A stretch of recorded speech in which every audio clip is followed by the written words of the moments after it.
Hello, this is the Stories Beside channel. I release videos every day for you. Subscribe and click the bell.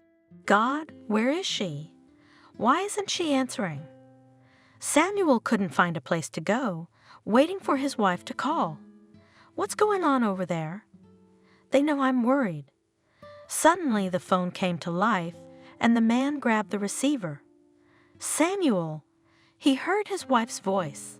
Don't worry, please. Susan? The angry husband ranted. Where the hell have you been? Why aren't you answering your phone? I don't know where to go or what to do. Samuel, congratulations. We have a baby girl. What? I don't understand. The husband is dumbfounded. What girl? A daughter. Susan laughed happily. We had a daughter. Wait, but it's a month away, isn't it? It just happened. I guess I got banged up on the road and went into premature labor. That's why I couldn't call you. Don't worry, she's fine. She was born healthy and beautiful. What do you mean? Don't worry? My husband was furious. I persuaded you not to go to your mother. No, you carried 300 kilometers away, and without me.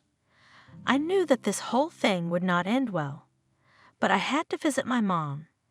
My wife justified herself. It's not such a long distance. It all worked out. The doctors and nurses here are marvelous. They treat me like a piece of paper. What are you talking about? There's a private clinic waiting for you here. We picked it out together. I paid for it a long time ago. It's no big deal. You'll get your money back. Believe me, it's no worse than the one in town. So tell me where this hospital is right now. I'm on my way right now. I won't leave you for a minute. You must see good doctors. Susan dictated the address to Samuel. Holy Mother! He cursed when he saw that the hospital was located in some godforsaken district center. Where the hell did you go? Okay, wait. I'm on my way. Susan stood at the window, watching the snow fall outside. Her newborn daughter was sleeping peacefully beside her. Susan, how are you feeling? A nurse came into the room. I'm fine. The woman smiled gratefully. My daughter is sleeping. My husband should come to pick us up soon. He was upset that I gave birth early. Lucky you and your husband. The nurse sighed. He's caring. Yes, we have been waiting 10 years for this child. We have been everywhere, checked everything. The tests were great, but we couldn't get pregnant. Do you know how painful it was to look at the moms who refused to give up their babies? We are young and healthy, cannot give birth to a baby, and these woeful moms, God gave such happiness, and they refuse it. And now the woman came to the crib and looked affectionately at the girl. We are happy to, the three of us. It's a shame about the refuseniks, the nurse said. I have so much milk. Susan laughed suddenly. There's enough for two. To tell you the truth, I've always dreamed of having twins so we could have 2 kids at once. The joy of all the years of waiting. Susan? The woman asked, hesitating. There's a little boy in the room, a sweet boy. His mother died in childbirth, and we haven't even seen his father. If you have a lot of milk, maybe you would agree to feed him. I have to pump anyway. Oh, and of course, bring him quickly. The young mother agreed. But he must have grandparents, right? They should, but Lisa, the boy's mother's name, said no one wanted her and her son. That's terrible. Poor thing. Tears came to Susan's eyes. Don't worry, you'll lose your milk. The nurse was scared. I feel fine. Bring the boy in. 5 minutes later, the woman returned with the baby in her arms, sucking greedily on the breast, looking at Susan with blue eyes. Little one. The woman said quietly and stroked the baby's head, kissed the pink cheek. Only 2 days of his life, and already he has experienced grief and betrayal, and now he is going to the orphanage. While we will stay with us, and then to the baby house, maybe someone will be lucky enough to adopt him. The boy is healthy, and his mom is not some alcoholic. Her kidneys failed, and here we do not have such equipment as in the city, so they did not save. She sighed sorrowfully. There was a noise in the corridor. What's going on in there? The nurse left Susan and walked out of the room. A man? She heard a woman. Where are you going? You can't go in the room. There are children in there. Let me through. The door opened and Samuel appeared on the threshold. My wife is here. Susan put her finger to her lips, still cradling the boy, who, because of the sudden sounds, let out his chest and was about to cry, wrinkling his nose funny. She pointed to the crib where their daughter was sleeping peacefully and continued feeding the baby. Susan? A nurse came into the room. Give me the boy. Daddy, you won't be here long, no visitors allowed. They're discounting the fact that you've traveled a long way. I got it. Thank you. The nurse took the baby away. Susan. Samuel handed his wife a bouquet of flowers, kissed her, and then asked her sternly, "What was that just now?" Samuel, Susan whispered hotly. Let's take this boy, shall we? Are you crazy? The man marveled. Are you out of your mind? How could we take someone else's baby? My love, his mother died, and his relatives have written a refusal. Nobody wants him, you understand. We'll have a girl and a boy. That's great. Do you realize you're taking someone else's baby into the house? Samuel was really pissed off. What if it's sick or we can't handle it? Are you going to take it back? It's not like picking up a kitten on the street. It's a person. I get it. Susan looked at her husband pleadingly. We can handle it. His mom was a decent woman, not a drunk, not a drug addict. Okay. Samuel paced the room from corner to corner. I don't want to hear anything about him right now, you understand? I'm tired from the road. You're emotionally asking me to take in an orphan. Let's do it like this. The doctor said you're gonna have to stay here for a couple more days. We'll think it over with a cool head, and then we'll decide. Okay.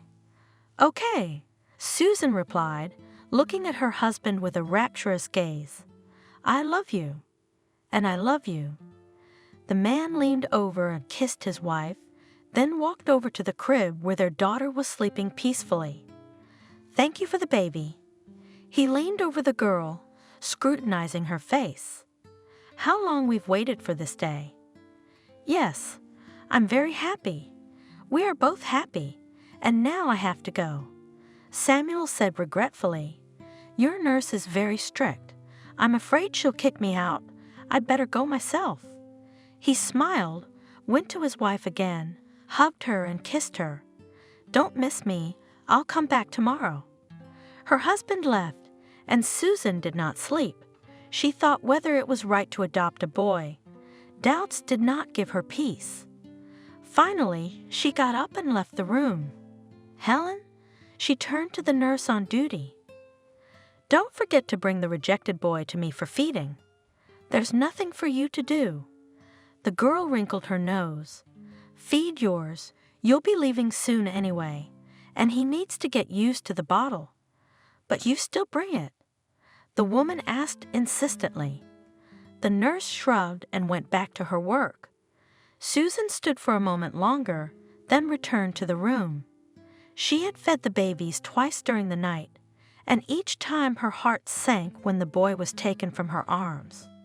We're discharging you tomorrow. The attending physician said, The tests are good. There's no point in keeping you here any longer. Good. Samuel was happy when his wife told him. Let's go home at last, Samuel. Susan looked at her husband questioningly. You promised to think about the boy. Do you still insist? I don't insist. It has to be our mutual decision. I'll give it up if you say no, but before you say anything, think carefully. Maybe fate has put it in our hands. We're hardly going to get a second one, age and all, and here's a chance. Don't you have a heart? He'll be alone. He'll be placed in an orphanage. Then maybe he'll be adopted. We don't know where he'll end up, but he'll be fine with us. We love him like family. Okay. Ruffling the hair on the back of his neck, Samuel said, "Suppose we take him, but how will you explain his appearance to our relatives?" "I've got it all figured out." Encouraged by Samuel's words, Susan hurried on. "We'll say I'm having twins, but how do you envision it?" The man clutched his head. "We told everyone we were expecting a girl." "So what?" "We can say that we just hid the presence of a second fetus. We wanted to make a surprise. But think about it. Who will find out the details?" "What about the parents?" Samuel doubted. "I think we should tell the parents the truth." "Well, Samuel, my beloved husband, what decision will we make?" "As you say, so it will be. I agree with your opinion." Ouch! He waved his hand. "Be what it will be. The boy needs a home, and we could use a second child." "Samuel!" Susan shrieked with joy so as not to wake her daughter and threw herself on her husband's neck. "I knew it. I knew you'd say yes. Do you know what paperwork the adoptive parents need to gather?" "I don't know, but I think our doctor can help with that." They left the room and went in search of a doctor. "Margaret?" The young men knocked at 6, entered the residence room. "We need to talk to you." "Go ahead." Samuel could see the question in her gaze and the shy hope in her eyes. "We're here about the abandoned boy." "What do you want to know?" "We're ready to adopt him." "Guys," Margaret splashed her hands, tears welling up in her eyes. "I'm so happy for you and for him. You're great. I'm sure this child will bring you happiness." "We came to find out what documents we need to prepare, and also to ask when we can take him home." "I'll tell you everything." The doctor hurried away. "Here you go." She took out a long list of documents from some folder. "We can't get it all together in a year." Samuel exclaimed, "I understand." The woman was embarrassed. "But that's the way it is. We can't just give the baby away. We have to make sure you're healthy, that he won't need anything." We were just about to go home. Susan was confused. "What about the baby? You're not giving him to us now." "I'm sorry." The doctor waved her hand sadly. "We have to do all the paperwork first." "What do we do?" Susan looked at her husband in bewilderment. "You'll have to stay with your mom for a while," Samuel said. "We will calmly draw up the documents, here on the spot. Probably you can do it faster, and your return will look more natural." "Don't worry, my love," he whispered in her ear. "We'll make it work." "What about your job?" "I think I can stay for a week. At least we'll have time to go through the doctors, and we'll figure out the rest." They said goodbye to the doctor and talked about where to start. Then Susan called her mother and told her she was coming. "Daughter." Vanessa ran out onto the porch to greet her dear guests. "Oh, I'm so glad. I never thought I'd see my granddaughter again. I thought you'd leave right away." "Mom." Kissing her, the young woman said, "We have something to talk to you about." "Come in. Why are you stuck outside?" "Father is all exhausted. Waiting for you. He can't wait to wash his feet with his son-in-law." When the joyful fuss had died down, the parents and guests gathered in the living room. "Mom, Dad," Susan announced, "we've decided to adopt. It's an informed decision." The daughter gestured to stop her father, who was about to be outraged. "We've thought it over, but we don't want anyone but you and us to know that Hunter is a stranger to us by blood. Will you promise not to tell anyone?" "But my daughter." Vanessa tried to reason with the young parents. Are you sure you're doing the right thing? And how long will you hide from the baby that he is not your own? He must never know about it. Susan said firmly. The next day, the young people took the tests and went to the child welfare office.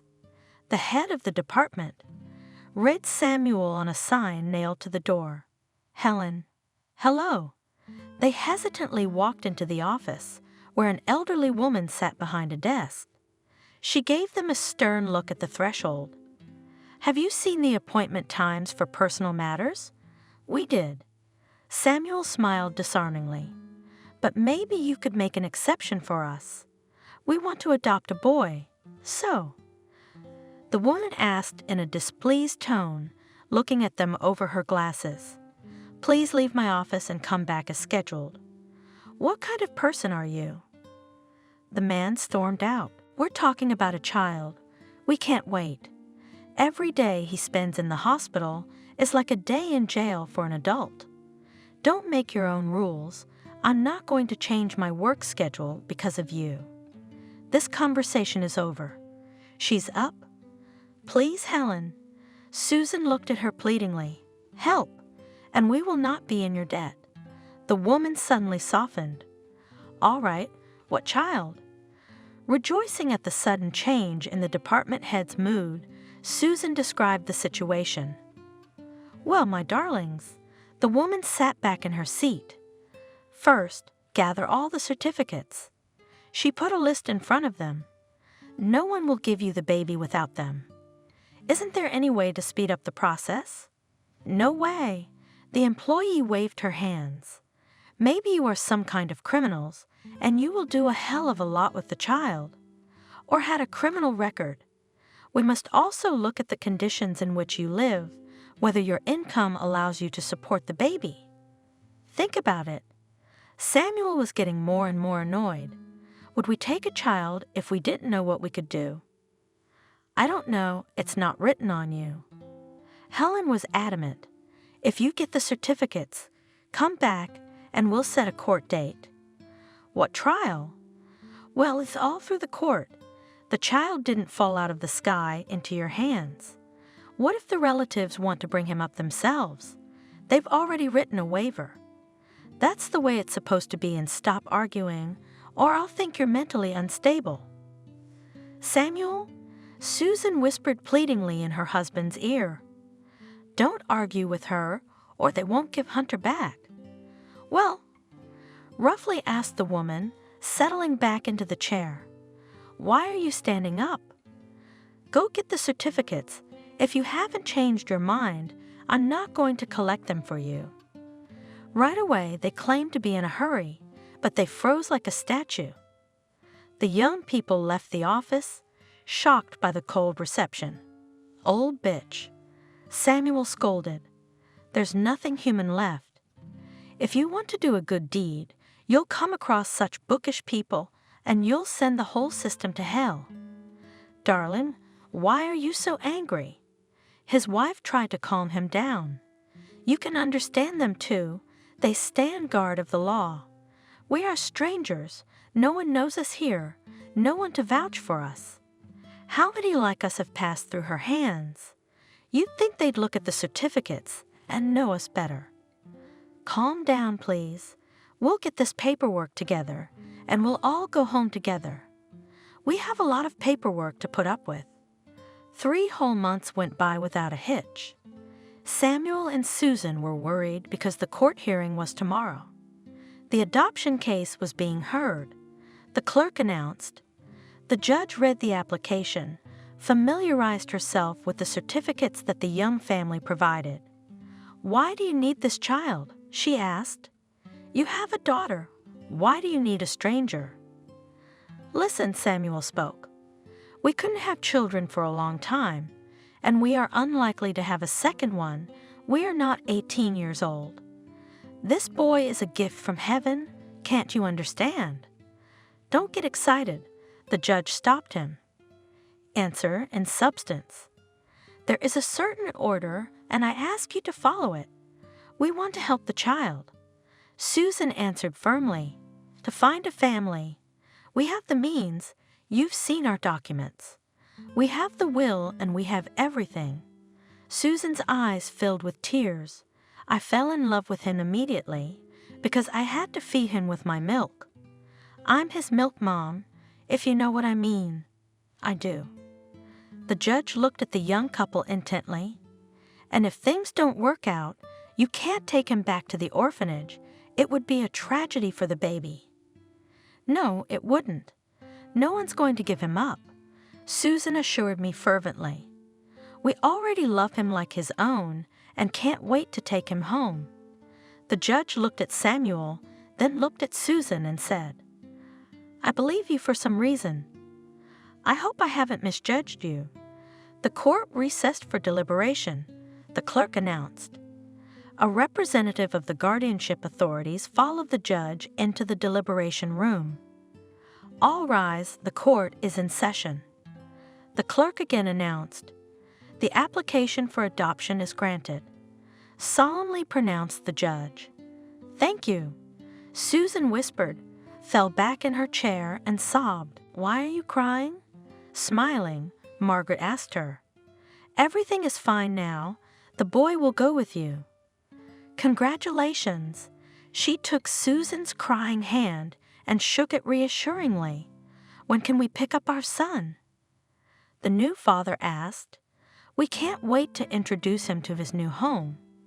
If within 10 days none of the relatives will make a claim, then the child can be taken away." The judge looked at him carefully and said respectfully, "And in general, you are, of course, good to take someone else's child for upbringing not everyone will dare. Usually they are abandoned and rarely taken into the family." "They are not good." Helen joined the conversation. "They have no idea what awaits them. We don't know what kind of heredity this boy has," she said glumly, as if they would not have to bite their elbows later and run to us and ask us to reverse the case. We've known such people, and then the children suffer all their lives, then in orphanages. "Why did you do that?" Margaret told her off. "Everything will be fine. You can see that people are responsible. They took this step consciously, and you can take the boy right now, without waiting for the 10 days to expire."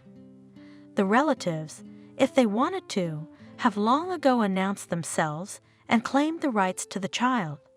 So go home quietly, settle in, happiness for you and the children. She said a warm farewell to the parents of the babies. The next day, Susan and Samuel came to the maternity hospital and picked up the boy. "Meet." Smiling happily, the woman announced as they entered her parents' home, "This is Hunter, your grandson." Her husband placed the bundle on the table, undressed the boy. He looked at the adults around him with both curiosity and fear. Then, unexpectedly, he roared in a bass voice, tapping his little hands and feet. The adults laughed. "Susan?" Vanessa asked her daughter when the passions had subsided and the children, washed and fed, slept in the crib. "What are we going to tell the relatives?" After all, everyone was expecting a girl, and then a boy came out of nowhere. How can you explain this phenomenon? It's a bit of a mystery, so I'll have to tell them. I'm afraid some people won't approve of your decision to adopt a boy. Mom, we've already thought of everything. No one from the relatives, except you, my parents and Samuel, must not know that Hunter is not our own. We have to try to forget that we adopted him like it never happened. After all, he's our son now. His real parents' names are only on the adoption certificate. How do you forget that? You can't lie your whole life. As the years go by, you'll realize they're not related. They don't look alike. We won't tell, but are you sure Samuel's parents won't tell anyone the secret of the boy's birth? I'm afraid that one day there will be trouble. When will that be? Susan dismissed it. For now, we're sticking to the legend that I gave birth to twins. Why couldn't it have been? I wonder, twins. The mother snorted incredulously. How did we get twins? And why didn't you say anything the whole pregnancy? I didn't say anything so that no one would envy our happiness or jinx it. If someone asks in whose family was twins, say on the husband, no one will not check. How can you hide something like that? Oh, daughter, this is not a good idea. And if someone finds out, can you imagine what a blow to the boy would be? If someone told him one day that he wasn't your kin, you can't hide anything from the neighbors. You won't even be able to visit without a care. That's why Susan reassured her. The only people who know about the adoption are you and us. The fewer people who know what we're doing, the better chance we have of keeping it a secret. No one in the village has ever seen me pregnant, so there will be no questions about where another baby came from, and we can visit you in peace. And if someone from the maternity hospital blabbed about it, you can't put a handkerchief on every mouth. Mommy, Susan hugged her mother. Even if some information leaks out, they'll forget it over time. And as for guests, you can come and stay as long as you like. You know you're always welcome. As the years went by, the children grew up, and their differences became more and more apparent. Listen, Susan. One day her cousin asked her, watching her nephews play on the playground, "Why is Hunter's hair so black and his eyes brown?" "I'm surprised. You and Samuel are both blonde, and Nancy is blonde, so who does he look like?" Samuel's parents have dark hair. Susan felt a chill inside. She didn't pay attention to little things like that. You saw them. Oh, who knows about genes? How am I supposed to know whose breed Hunter is? Personally, I don't care. Look how smart that boy is. But he and his sister look nothing alike. So what? Nancy's our breed and Hunter's his father's. It's still strange. The woman eyed the boy suspiciously. Are you sure you didn't have your baby switched at the hospital? I saw a program on TV the other day where several families suffered because of negligent nurses. Imagine, only to find out that the children were accidentally switched. Don't be ridiculous. Susan told her off. What are you doing with my kids? Have your own and put them under a microscope. It's like, it's not like. Even if it is, nature is so inexplicable. Doesn't it happen that babies don't look much like their parents? If I were you, I'd get a DNA test, see if they're really switched. Brother and sister can't be so different, but if you gave birth to them from Samuel, they are. She laughed. Are you out of your mind?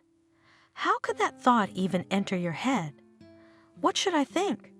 The relative excused herself. I could be offended by such words. Come on. The woman poked Susan in the side conciliatingly. I was joking. Next time, doubts visited the kindergarten teacher. Susan? She asked with a laugh. I look at your babies and I can't understand how the same parents have such different children. Nancy is such a creative girl, singing, dancing, and how she tells poems. Hunter is completely different, silent, no creative skills, but he's already solving math problems. Susan remarked sharply. I don't get it. What are you implying? No, I'm not implying anything. The young teacher was frightened. I just can't understand why they don't even look alike. Because they're twins and twins can be different. In fact, leave my kids alone.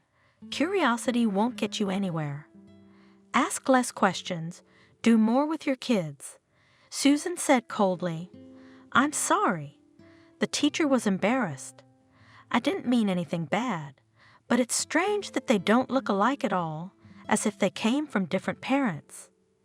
Such conversations made Susan panic, and she tried to control herself and not get into an argument, proving that the man was wrong to question her children's parentage. Hunter and Nancy had been very friendly since childhood. If one of them was hurt, the other always came to the rescue. They were feared at school because the two of them could put any bully in his place, and yet sometimes there were situations that made their parents worry. "Mom?" Hunter asked one day, "What's your blood type?" "B positive." "And Dad?" "B positive." "Why do you ask?" "What's mine?" "You?" Susan hesitated and looked helplessly at her husband. "Yes." Waiting, looking at the parents, the son asked. "Today we talked about blood types in biology, and I don't know which one I have. You see." The woman was confused and then gathered herself and spoke cheerfully. "In the maternity hospital, and children do not determine the blood type if the R factor is positive. That's why we don't know exactly what yours is." "And what could be?" insisted son. "Any type." If you have studied this topic in biology, you should know that in our case, children can have any blood type. "How can I find out mine?" "You can get your blood analyzed and ask to have your blood type determined." Satisfied with his mother's answers, Hunter went about his business, while Susan poured herself a glass of water and drank it in one gulp. The older she gets, the more she asks questions that stump me. "Thank goodness you found something to answer," my husband remarked. "I'm afraid to guess what he'll ask next time." Time was running fast. The high school graduation came unexpectedly. Had we waited and our children would receive their diplomas today? Susan rejoiced, waiting for the celebration. "I can't believe how fast the school years have gone by." "I'm glad," Dad said, "that they already know where they're going to go.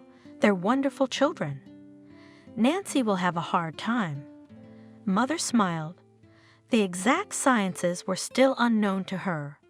Maybe she shouldn't have gone to an institute. A technical school was enough for a girl. Nothing. A good education has never hurt anyone. I'm glad that children help each other. Father remarked. Hunter won't leave her. You'll see she'll study for 2. The children went to university. Studying was not easy for the daughter at first, but Hunter studied with her sister in the evenings, and soon she began to make progress. "Sister, do you know where we have all the documents?" Hunter asked her once. "I need my passport urgently, and I have no idea where to find it." "Look in the cupboard. I think I've seen it there recently." Nancy responded. "Why do you need one?" "I want to enroll in a driving course. They don't accept applications without a passport," answered his brother, digging through the papers. So, Hunter listed aloud the documents he found. Marriage certificate, Mom's birth certificate, Dad's birth certificate. "Nancy, your certificate is also here in mine, and here's the passport." He shook it triumphantly in the air. "And what's this?" Hunter frowned as he read it. An adoption certificate, and there was a tag from the maternity hospital with the date of his birth and his mother's name on it.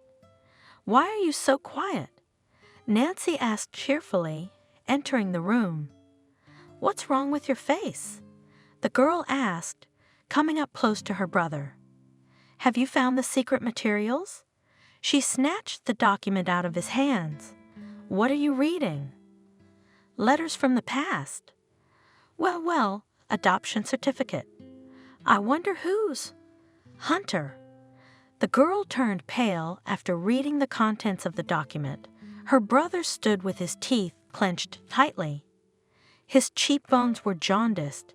He forcefully clenched his fingers into a fist so that the knuckles turned white. This is yours." "What do you mean? You're not my own." "Adopted?" She looked at her brother confused. "It turns out that way." Muffled, the young man answered. "And all this time you have lived with us as my own brother. Who are you then? Where are you from? And who are your parents?" "I don't know." Hunter looked at his sister confusedly. It was the first time he had seen this paper himself. "That's the news. It's quite a sensation. Where did you come from?" And why didn't our parents ever tell us about it? Why did they hide it? I know as much as you do. Hunter was shocked by the sudden revelation of the truth about his birth. I started to notice something was wrong with us a long time ago. Usually real brother and sister feel for each other, but I've never felt anything like that for you. I was always surprised, but now it's all falling into place. That's why you're nothing to me. Hunter stood looking at her as if seeing her for the first time. Well, why aren't you saying anything? Nancy was starting to get angry. You always kept silent when there was trouble, and now you are silent. And I couldn't understand why your father and mother lick you so much. Hunter this, Hunter that, everything for Hunter. They felt obligated, and Hunter took advantage of that. Nancy. Hunter said warningly, "Let's be quiet now, so that we don't say too much and regret it later. I don't like this whole situation either.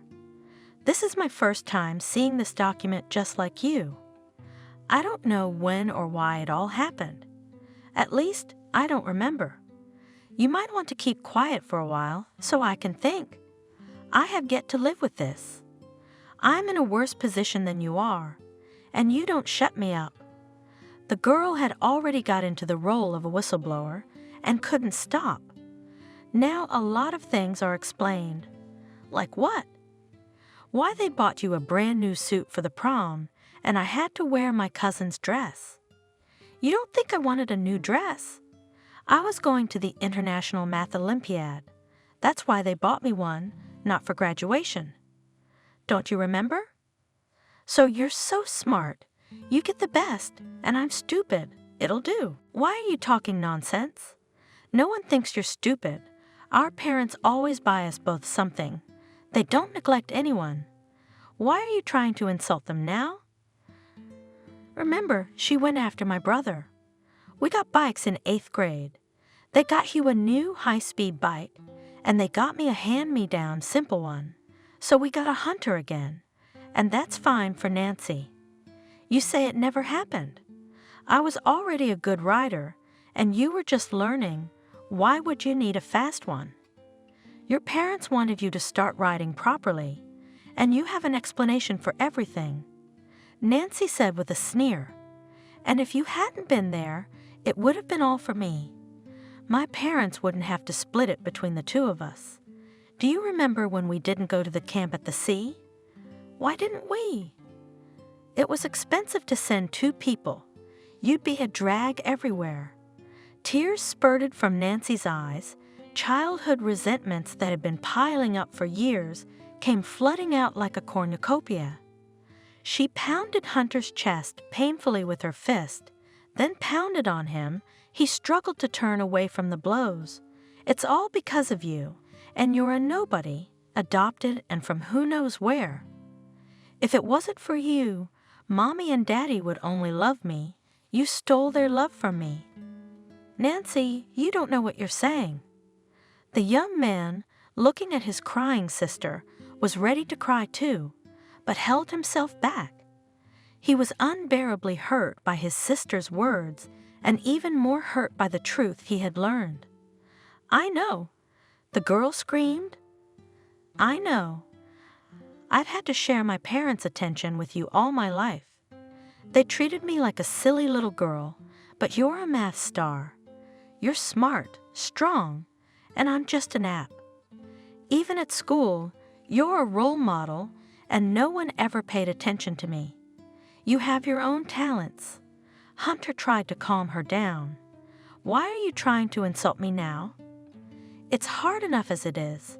Believe me, I don't like this whole situation, and I don't know what to do. I don't know what to do. Your parents always put you first, but in reality, you're nothing and your name is nothing. You're a stranger to us. Get out of our house. There's nothing here for you. Dad and Mom are mine, understand? And you go back to yours. Where are they? They abandoned you. They abandoned you, and they took pity on you. A poor orphan, a foundling. I hate you, I hate you. She rushed to her room, fell on her bed, and wept. At these words, which sounded like a slap in the face, Hunter turned pale. "All right then," he said. "If that's the way you want it, I'll leave. I'll find my real parents and forget about you. I don't want anything from you, so live as you wish. Go away." Tears were streaming down his face as his sister ran after him. "No one will be sorry for you. Do you expect me to run and beg you to stay?" "I won't." He threw some things into his backpack, took his laptop, and carefully folded the adoption certificate and tag. At the door, he looked back, said a silent goodbye, and walked out of the house that had become a stranger to him in an instant. Nancy shuddered when the front door slammed, jumped out of bed. Somewhere inside, remorse awoke, but the girl quickly wiped the tears and tried to calm down. "Gone," she said. "So be it." She was pleased with herself. The childish resentments that had accumulated in her heart had finally come out.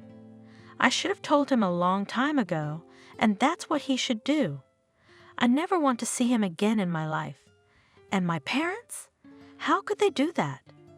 They didn't consult me, didn't ask me if I even wanted a brother. She closed her eyes, still sobbing, and fell asleep, tired, devastated. She awoke to the sound of her parents' voices in the kitchen. They were discussing something animatedly, chuckling. Nancy got up, went into the bathroom, washed her tear-swollen eyes, then wandered into the kitchen. Her mother was busy at the stove. "Daughter," Susan asked cheerfully, noticing her. "Call your brother. We'll have dinner. I'm hungry." "I can't eat. I think I could swallow a mammoth right now." "What's the matter with you? Your eyes are red. Have you been crying?" She looked at her daughter worriedly. "I'll get her," Samuel answered. He went into his son's room and shouted from there. "He's not there. It's strange." "Nancy?" He asked his daughter, coming back. "Do you know where your brother is? Did you two have a fight?" The mother looked at the girl sternly. "He is not my brother," Nancy replied glumly, sitting down at the table. "What?" the parents exclaimed with glee. "Are you overheated in the sun? What do you hear?" The girl replied swaggeringly, starting to eat. "Don't pretend to be surprised. I know everything. He's nobody to me. Stand up when you talk to your parents." The mother turned pale and forced her daughter to rise from the table. "What are you talking about? What happened between you two? Tell me now, why do you care about him so much? He's not your own son." Hunter found the adoption certificate. We talked to him for a while. She briefly recounted her conversation with Hunter. "He left. I think he did the right thing. It's not his home, and you cheated me.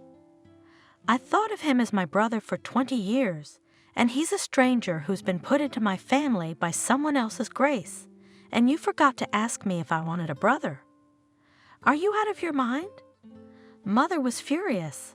"How could we ask you? You were just born then, both of you. Why didn't you tell us later? Why didn't we talk?" Nancy insisted. "Listen, daughter. Susan could hardly control herself.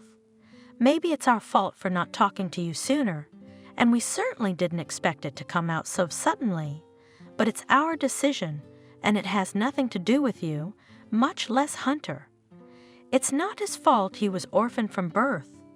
I didn't expect you, daughter, to throw a man out of his home. Tell me now, where could Hunter have gone? Father was out of his mind. If anything happens to him, I will never forgive you. How should I know?" Nancy shrugged her shoulders irritably.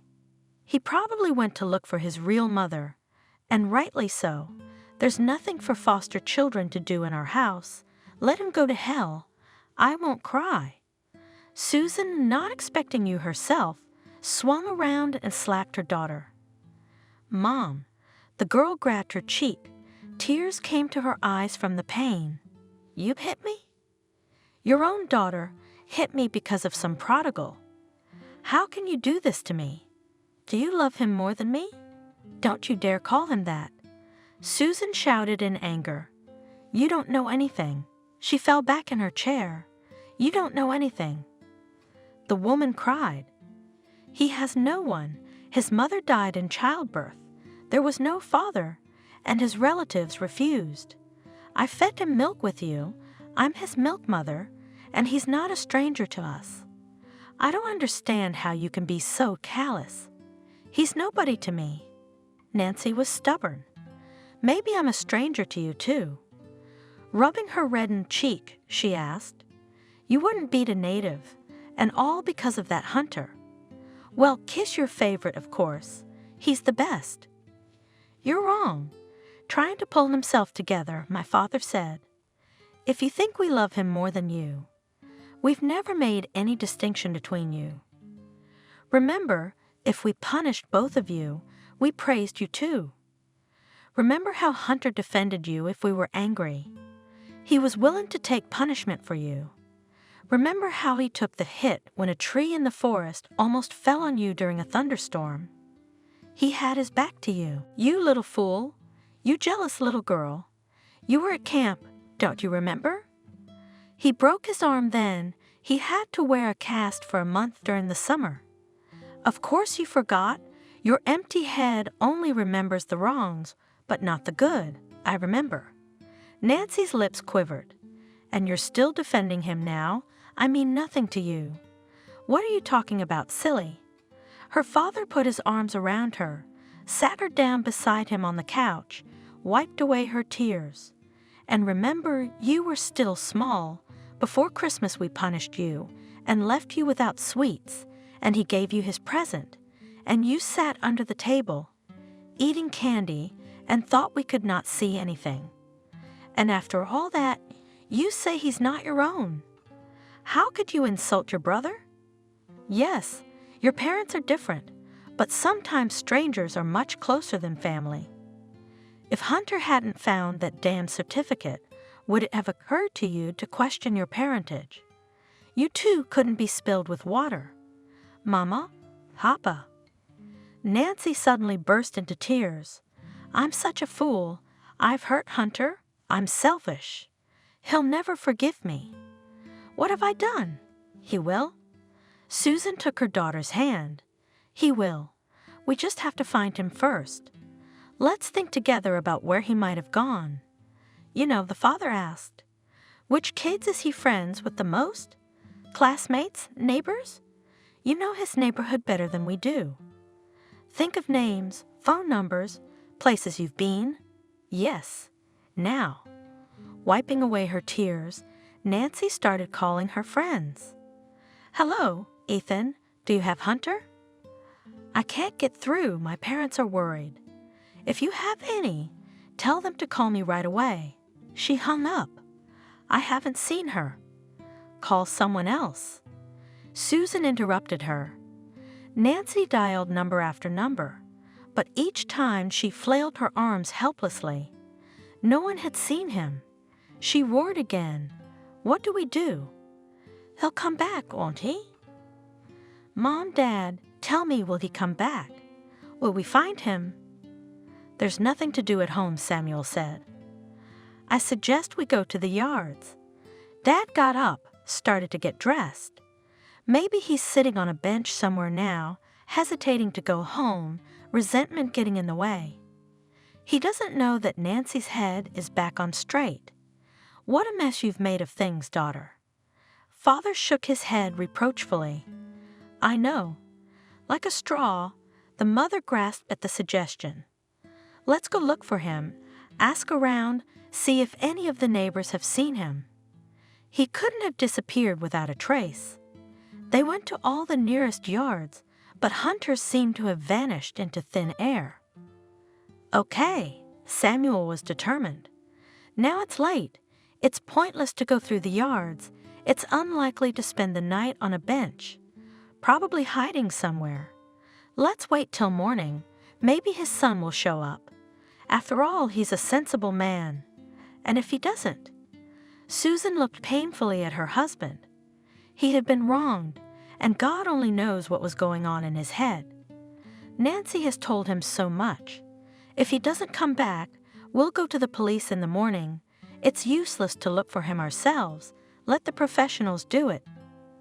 They went home and went to their rooms. Mother woke up from every rustle. But Hunter did not appear, did not call, did not send a message. The night passed without sleep, waiting.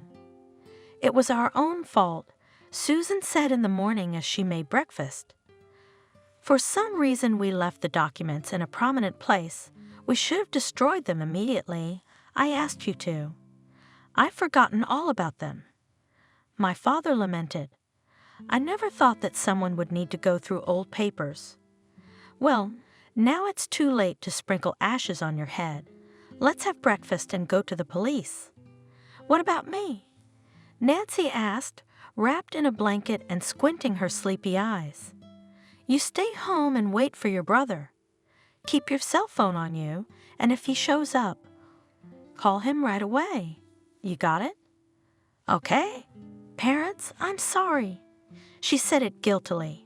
We're not the ones you need to apologize to. Susan and Samuel drove to the police station, her father driving silently, staring at the road. Nothing bad should happen to him, right? Susan asked suddenly. Of course not. He's an adult. He always weighs his every move.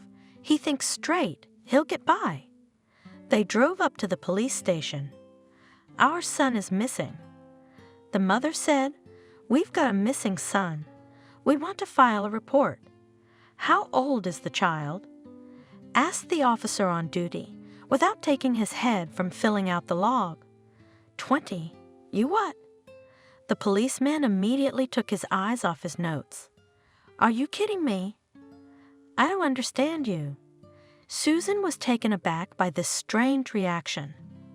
The boy is an adult. The policeman grinned. Couldn't he go out with his friends or stay at a girl's house? Why are you panicking? We've got enough work to do without your great young man. Wait, he'll be back tonight. Maybe you shouldn't be so quick to file a report. Are you refusing to accept our application? Susan looked at him suspiciously. No. The desk clerk was embarrassed. Of course you write it, we'll take it. But what if you come back now and your son is already at home sleeping after a stormy night? What are you saying? The worried mother was indignant. Hunter would never do such a thing in his life. He doesn't drink at all and always warns me if he's going to be late. But this time he didn't. The young man remarked reasonably. He didn't. Susan agreed. But this is a special case. Please help us bring our son home. We've hurt him very much. He's proud. He'll never come back on his own. Don't worry, we'll find your boy. The officer on duty reread the statement, attached a photo. Stay at home. If he shows up on his own, let us know at once to call off the search. Parents rushed home. I wish I could. Susan spoke without blinking, staring at the road. I wish the children were home now. I wish that too. Samuel responded. We should think about where he could go. They went up to the apartment and opened the door, hoping to see their son. Didn't show up? The mother asked from the doorstep. Nancy shook her head negatively. Hunter's son. Susan went into the living room and sat down on the couch without undressing. Where are you? Mom? The daughter came to her mother, hugged her. Don't get upset. We'll get him off, you'll see. They sat together in the living room and waited for some news, but the phones were silent. Meanwhile, Hunter arrived at the bus station. Hello. I need a ticket to. He glanced at the tag and named the city. The woman behind the window looked at him curiously, asked for his passport, punched the receipt, and handed him the ticket. The bus is in 50 minutes, she informed him. The young man went into the station cafeteria, drank coffee, ate a couple of rolls, and wandered around the neighborhood. When he heard the boarding announcement, he got on the bus. Why? He thought to the peaceful whirring of the engine. Did my parents hide from me that I was not their own son? Why did they adopt me? And what will I say to my mother when I see her, and will I even be able to find her? What is she like? Maybe I should go back. Suddenly he thought. No. He said firmly to himself, I'm not going back. After what Nancy told me, I'll never go back. Turns out I didn't know her at all. How much resentment did she hold in her? He sighed sorrowfully. Soon fatigue and worry took their toll, and in a few minutes Hunter dozed off, sitting comfortably in his chair. Hey, boy! Hunter woke up to someone shaking him by the shoulder. Wake up, end of the line. The bus isn't going any farther. Get off, come on. Ah! The young man had barely recovered from his nap. Sorry, I'm getting off. He rubbed his face, finally throwing off the remnants of sleep, picked up his backpack, bag with laptop, and got off the bus. He looked back and walked down the street. Excuse me, he stopped a woman passing by. I'm looking for this man. He said his mother's name. Do you happen to know where she lives? Camille? I do, of course I do. She grinned, looking at the boy with interest. Everyone here knows her. Can you tell me how I can find her? And who are you? Never mind, just tell me where to find her. Go down this street. After 2 houses, turn right and go to the end. There's your Camille. Thank you. Hunter hurried toward the house where he thought his mother lived. Hey, boy, the woman called out to him. I'd think twice before making an acquaintance with someone like that if I were you. Hunter didn't answer anything, but walked to the given address. He was nervous for the upcoming meeting. The street was lined with well-built houses, and Hunter looked at them curiously. But the closer he got to the outskirts of the village, the slower his step became. The rich, well-kept houses were replaced by old, ramshackle huts, and Hunter stopped in front of one of them. Did someone really live here? The young man could not believe his eyes. A shriveled house among the tall and long ago not mown grass. The sun was reflected in the dirty, blinded windows. On a shabby plaque nailed to the corner of the house, one could hardly see the number of the house. There was no doubt that this was the house he was looking for. Hunter opened the gate. With a horse barking, a chained dog jumped out of the booth. A neatly dressed, unshaven man came out. What do you want? I'm looking for a stranger. Squinting into the sun, the man said, keeping his cigarette in his mouth. I'm looking for Camille Clark. I was told she lives here. Well, she does. But what do you want from her? She's my mom, Hunter said with one lip. The man dropped the cigarette from his mouth in surprise. Camille, come here. Your son is looking for you. A couple of minutes later, a short woman came out on the porch. She was dressed in a stretched sweater, which was constantly coming off her shoulders, exposing a white t-shirt that had once been washed, a soiled robe sticking out from under the sweater, which reached her knees, worn barefoot. Trampled slippers completed the picture. She, fixing her dirty, disheveled hair, looked at the stranger attentively and spoke in a faltering tongue. What are you doing, Bob? Have you eaten too much bleach? What son? I don't have one. She immediately shrieked and bent, having received a sensitive blow to the side from her roommate. Come on in, boy. Hunter, the man, smiled broadly. Your mother's sick. She's not thinking straight. And it's been a while. How old are you? 20, replied Hunter, walking into the house. She's been looking forward to seeing you, hasn't she, Camille? He squeezed his friend's elbow warningly. Yes, yes, agreed the woman, looking at her partner perplexed. Come and sit down, and we'll set the table with your mother. Bob dragged Camille into the kitchen. "You almost ruined everything." He hissed at her. "Can't you see that? The kid's well dressed, so he must be from a rich family." "Well, he's not my son. I've never had kids." "Who cares now, stupid? If you're his mother's full namesake, we can capitalize on that resemblance. You know what I mean, dummy head." "But how?" "First of all, make up a sob story about why you had to give him up. We need to do everything we can to keep him here." "Why?" "We don't have enough to eat, and we've got an extra mouth to feed. He's a big boy. He needs to be fed." "What a fool you are. He's gonna feed us, so he can help his mommy a little. Now pretend to be a loving and suffering mother, a victim of human injustice. Go to him and pretend you've dreamed all your life of finding him." Hunter gingerly sat down on the worn sofa and looked around the room. "How can anyone live here?" he thought. "Why is it so dirty? It's like our place." He thought involuntarily, and then he stopped himself. "There's no us. I'm on my own." "What's your name, child?" Camille appeared in the room. "Hunter." The young man went up to meet her. "Wow." The woman brushed away a tear. "I dreamed of naming my son Hunter, too. Apparently, God heard me and suggested this name to your foster parents."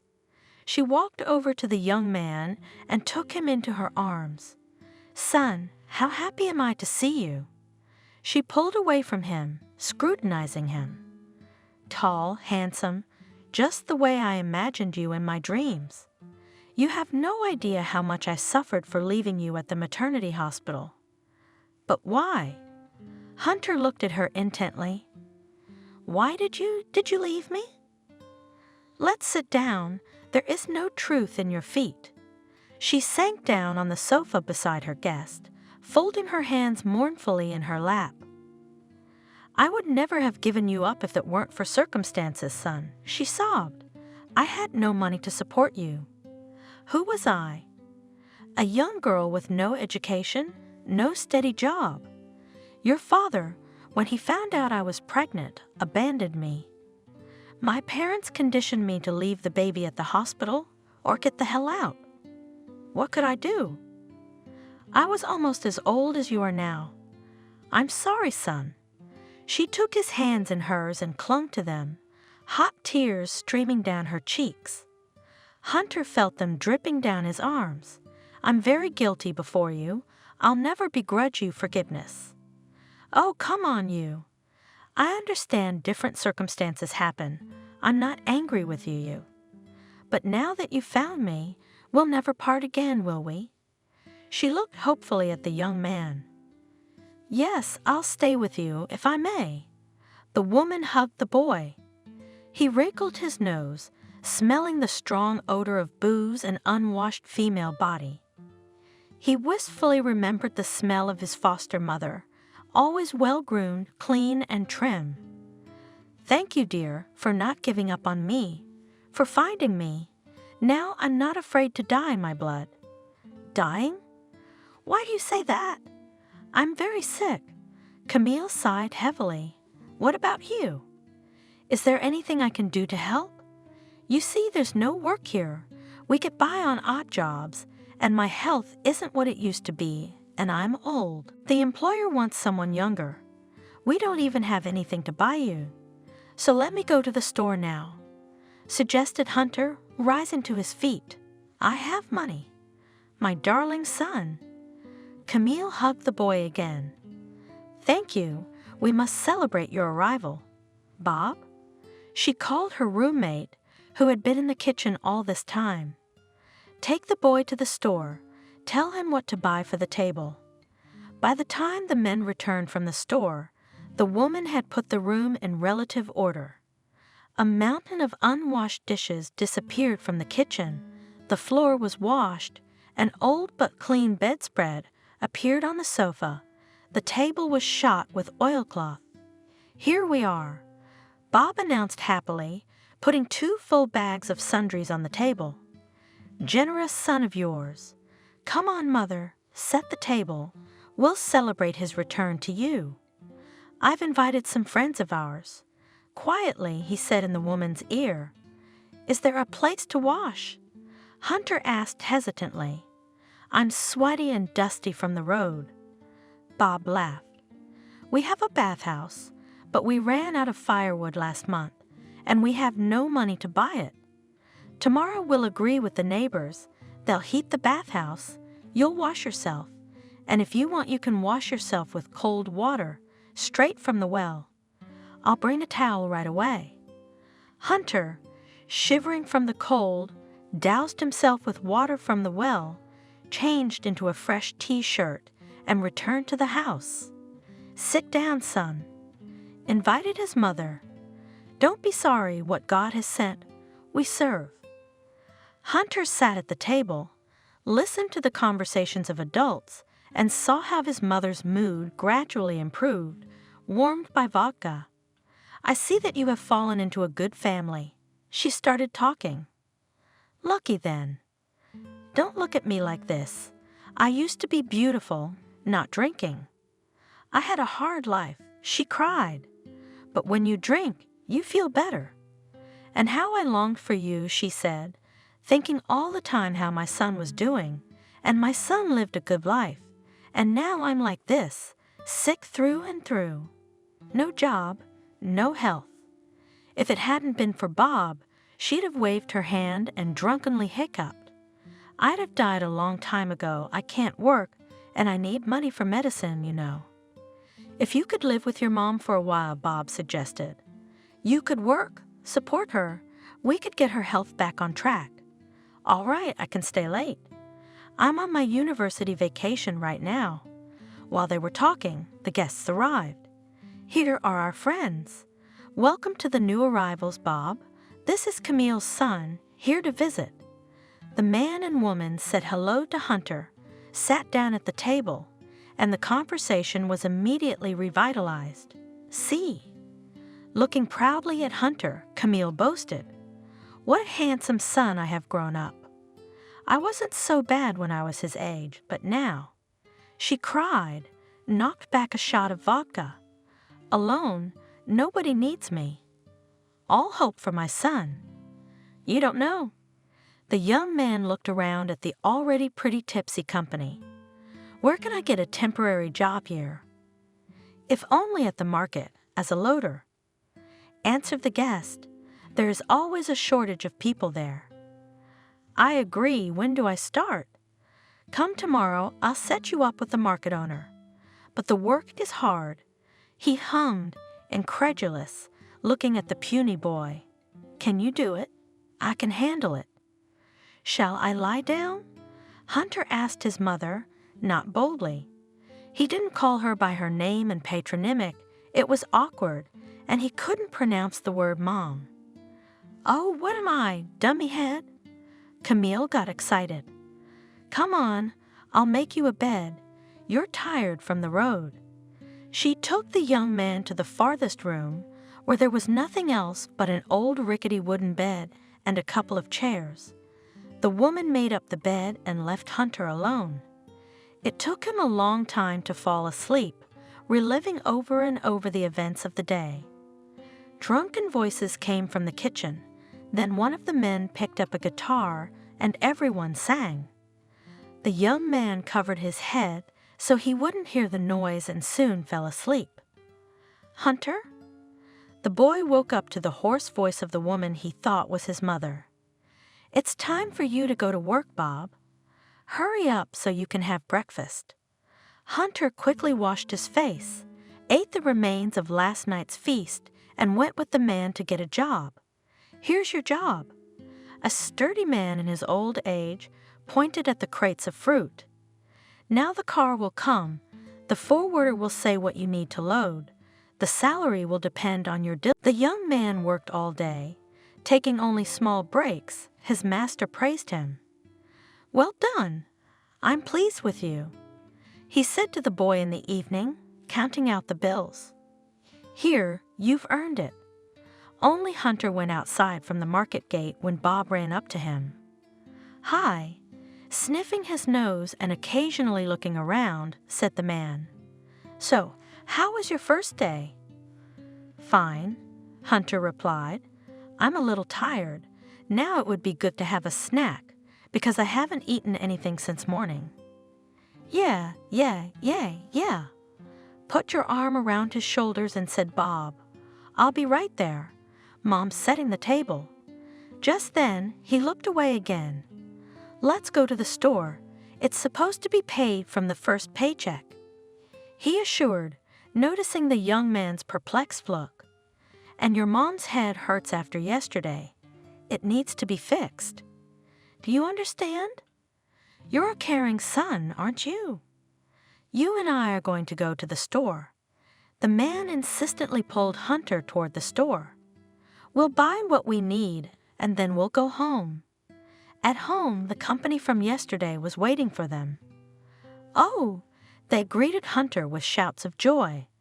"Our breadwinner is here. The first paycheck should be properly celebrated," Bob announced, putting a bag full of vodka and snacks on the table. "Well?" impatiently asked his mother. "Show me how much you've earned." She looked greedily at the bills that the young man took out of his jacket pocket. "You'll share it with your mother, right?" "Sure." The boy handed her almost all the money, leaving a small amount for himself. "Here, thanks, of course, why you need money and me," she wept. "I just need to buy some medicine." And again the house was noisy until midnight, until the hosts and guests fell asleep wherever they could, exhausted from drinking and eating. The next day, everything was repeated. Hunter was silent, did not make a remark to his mother, did not try to chase the guests away. He went to work every day, and the company successfully drank and ate his earnings. The young man lost count of the days. More and more often, he was overtaken by memories of that family, but he chased the thoughts away from himself, not allowing himself to regret for a moment the decision to leave home. "Hunter, son," his mother called out to him one evening. He had just fallen into a peaceful sleep, giving rest to his body, tired from physical work. "Get up. Some people are asking for you." "What people?" Reluctantly wiping his sleepy eyes and getting out from under the warm blanket, Hunter asked. "Do I know? Go see for yourself."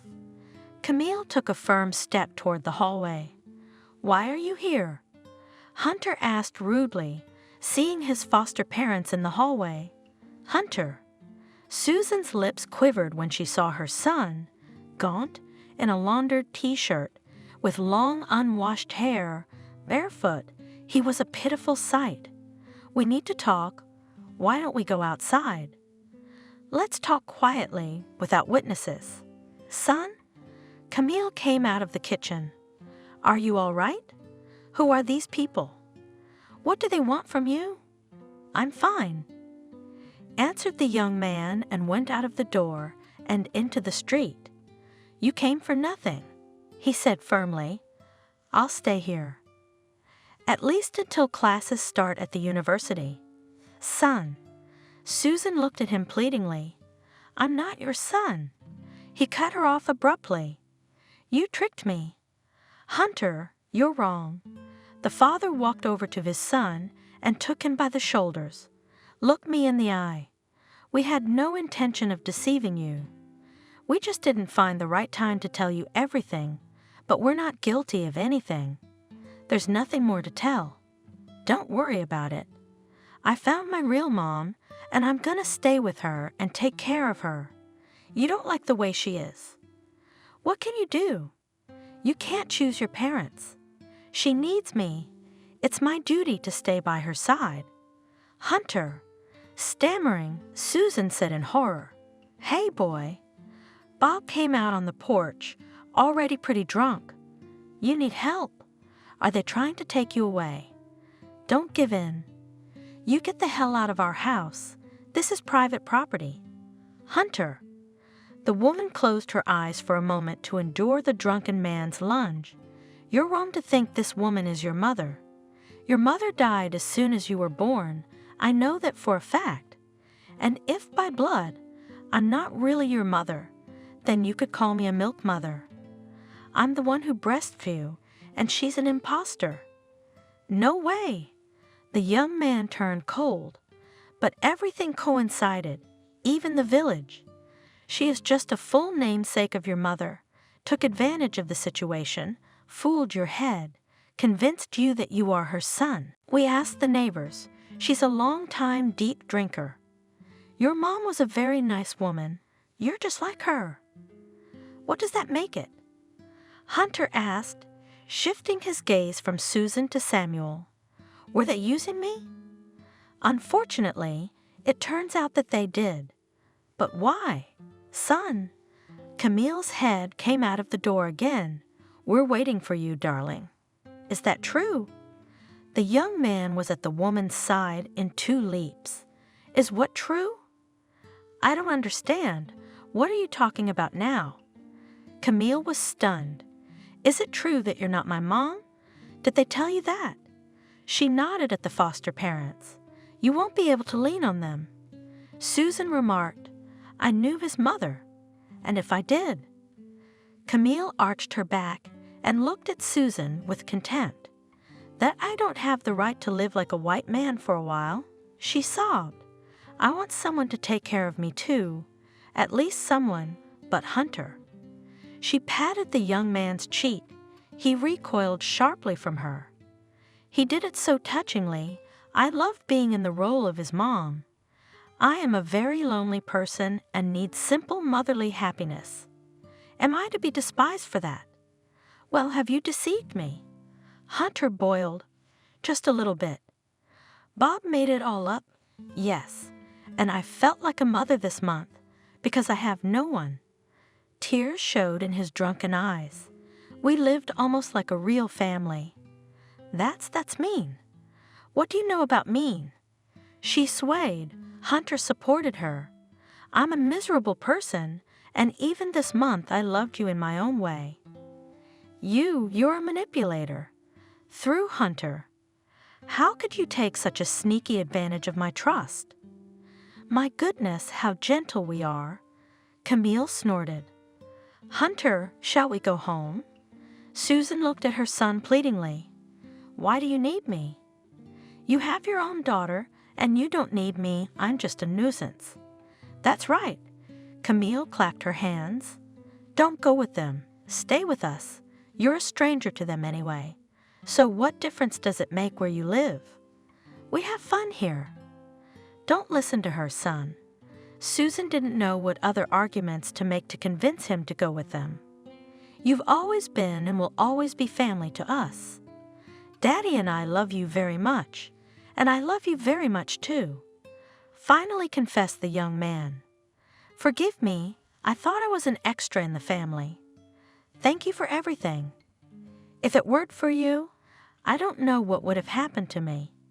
I'm ashamed that I ran away from home without listening to you. Susan opened her arms. Hunter rushed to his mother. We've been worried sick about you. Nancy's been worried sick about you. Kissing and hugging her son, the woman said. Samuel hugged them, and the 3 of them stood there until Susan realized what was going on. What are we waiting for? Pack up, son. Let's go home. We don't have to stay here. Hunter quickly packed his things and got into the car. Hey, boy, Bob shouted after him. If you decide to run away from home again, know that you're welcome here. It was good to have all the misunderstandings behind him. Susan said, holding her son close to her. We are together again. Nancy ran out into the hallway as soon as the front door slammed. Hunter. She threw her arms around her brother's neck. I'm sorry. I don't know what came over me the other day. I take it all back.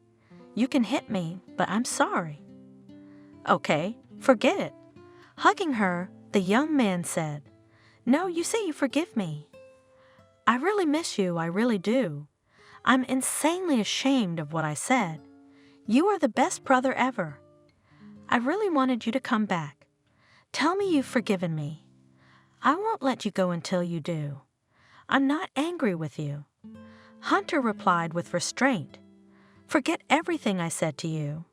I'm very happy to have such a brother. I don't know what bug bit me then." Nancy held her brother's hands and looked guiltily into his eyes. "I've been so bad without you. There hasn't been a day this whole month that I haven't thought about you, scolded myself for my long tongue. And I missed you too, my parents. I'm disgusted at how I've lived all this time. I can't believe it's only been a month. It feels like a year." Guys, their parents hugged each other and looked at them with emotion. How great it is that we are all together again. Let's not remember the bad things. Suddenly the doorbell rang. Strange, who could it be? Opening the door, Samuel asked, "I hope it's not your so-called mom chasing after you." Everyone laughed, waiting to see who they would see when the door opened. "Good afternoon." A stubby, middle-aged man in a dark suit stood on the doorstep. "I'm looking for Hunter." He gave the young man's full name. "It's me." Hunter answered confused. "And who are you?" "I don't know you." "My name is William. I'm a notary and a trustee of your grandfather, Christian." "What grandfather? There must be some mistake." Hunter looked back at his parents in confusion. "I don't have a grandfather by that name." "Dear William," Hunter was stopped by his mother. "Let's go into the living room." "Well, are we keeping the man in the hallway?" Everyone followed Susan into the room. "William?" The woman spoke again. "You said Hunter had a grandfather. Is that correct?" "No mistake. Christian, Hunter's paternal grandfather. He asked me to look for his grandson, which I did. I was also instructed to inform you." He addressed Hunter. "That the will gives you a 2-room apartment in the elite district of the city. I think it's a sin to refuse such an inheritance. Yes, this is the first I've heard of this grandfather." And yet, the man was persistent. "It's true. He lived alone for years, looking for you everywhere. It was only just before he died that he managed to track down his own grandson. Unfortunately, circumstances prevented him from doing so earlier. The search took too long." The boy grinned. "And where is the grandfather himself?"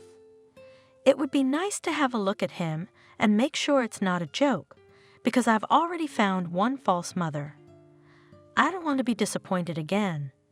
"You won't be able to do that, because Christian died recently before the most important moment in his life, meeting his grandson. Believe me, he would have tracked you down long ago, even hired a private detective for this purpose, but there was too little information about you and your mother. He didn't immediately recognize that he had a grandchild. Moreover, even in the maternity hospital your traces were lost, and then all sorts of bureaucratic obstacles prevented a quick search for you." "Sad, of course," coldly remarked the young man, "but I don't need anything from a complete stranger. I have people whom I consider my family, and him I have never seen in my life. Let it all stay that way. I do not need anything from him." "Son," his mother stopped him. "Listen to the man, please. We don't know why your grandfather didn't have a chance to contact you before. Surely there must be a reasonable explanation for this. Don't mind him, Mr. Notary. He's a little upset. We are ready to listen to you further. I have come to fulfill Christian's last will and testament." The man looked at Susan with gratitude for the support, and to give you a letter from him. He held out a sealed envelope to Hunter. "I'm glad that, at least now, my client's soul is at rest, and this is the address where you must come to inherit the estate. Do not delay with it. In 6 months we will formalize your inheritance, but already now you can use the apartment. So I'll be expecting you soon. The keys to the apartment are kept with me. And now let me digress." He bowed his head ceremoniously and left, leaving the whole family at a loss. "What are you frozen?" Nancy came out of her reverie for the first time. Hurry up and get to the table. I've made a lot of food waiting for you. Let's celebrate Hunter's return. Leave the serious stuff for tomorrow. Really? Mother's cheerful. It's been so long since we've been together. So much has happened lately. It's been overwhelming. Hunter? The father put his hand on his son's shoulder. Maybe you should be alone. Read your letter. We'll understand. We won't take offense. No. The young man shook his head, as if shaking off heavy thoughts. I'll read it later. I want to try Nancy's food first. I hope she's not planning to poison me. Oh, you. The girl took a joking swing at her brother. I tried my best, and you're laughing at me again. At last we can hear our son again, smiled the father. Children don't be naughty, as their mothers stop them as children. Indeed, it's time to go to the table. I have much to tell you, said Hunter, when the first cheer of his return had passed. That's good. Susan rejoiced. I want to hear how you've been living all this time, how you came across this same false mom. If you could see, she turned to her daughter. What a shack your brother had to live in. I am deeply ashamed. Nancy was blushing to the roots of her hair. That I attacked you, Hunter. When I realized what I'd done, I was ready to fall through the ground. I really wanted you back. I mean, we've got the whole place on edge. Right, parents? We even got the police involved. Without them, we never would have known where to find you. Don't apologize. The young man smiled. I'm also good. Instead of waiting for you, Dad, Mom, and talk, I ran away from home, got angry like a girl, and I'm a grown man, could not curb emotions. It's unforgivable in me. He waved his hand guiltily. The most important thing is that we are together again. Susan looked fondly at the children, her husband. It was good that everything ended safely. Everyone had learned a life lesson. Now everyone knew everything. There should be no hard feelings. They sat up past midnight, talking, laughing, remembering stories from their childhood. We're sitting up too late. Mother realized. It's time. Agreed Father. I'm tired from the road. Soon everyone went to their rooms, and Hunter was alone. He went to the window and stood looking at the distant, dark sky for a long time. Finally, he resolutely grabbed the envelope, opened it, and began to read. Dear grandson, Christian wrote, if you are reading this letter, it means that I am no longer alive, and I will never be able to see you. I won't recognize you as you have become. I won't be able to look you openly in the eyes, to justify myself to you for your son, your father, and for myself, to ask for forgiveness. I won't be able to tell you that I've thought of you every minute. Yes, grandson, my heart is full of unspent love and tenderness. How I long to hold you against my chest, to tell you that I persisted in searching and hoping to meet you for all 20 years. Believe me, I would have given everything just to see you, at least once, and then I would not be afraid to accept death. Where were you, grandfather? Hunter swallowed the lump stuck in his throat. Then the news that I was living in a foster home wouldn't have been so shocking to me. I wouldn't have developed a persistent sense of loneliness. He took a deep breath, regaining his composure, and continued reading again. I'm sure you would have understood me, but I guess it was God's will to punish me severely for failing to raise my son properly. He left your mother when he found out she was pregnant. He ran away like a coward, afraid of responsibility, and when he admitted that your mother had a son by him, I immediately rushed to look for her. But it was too late. She died in childbirth, and you were immediately adopted. Nobody wanted to tell me the last name of these people, covering themselves with the secrecy of adoption. I had to stop looking because my son fell into bad company and needed constant supervision.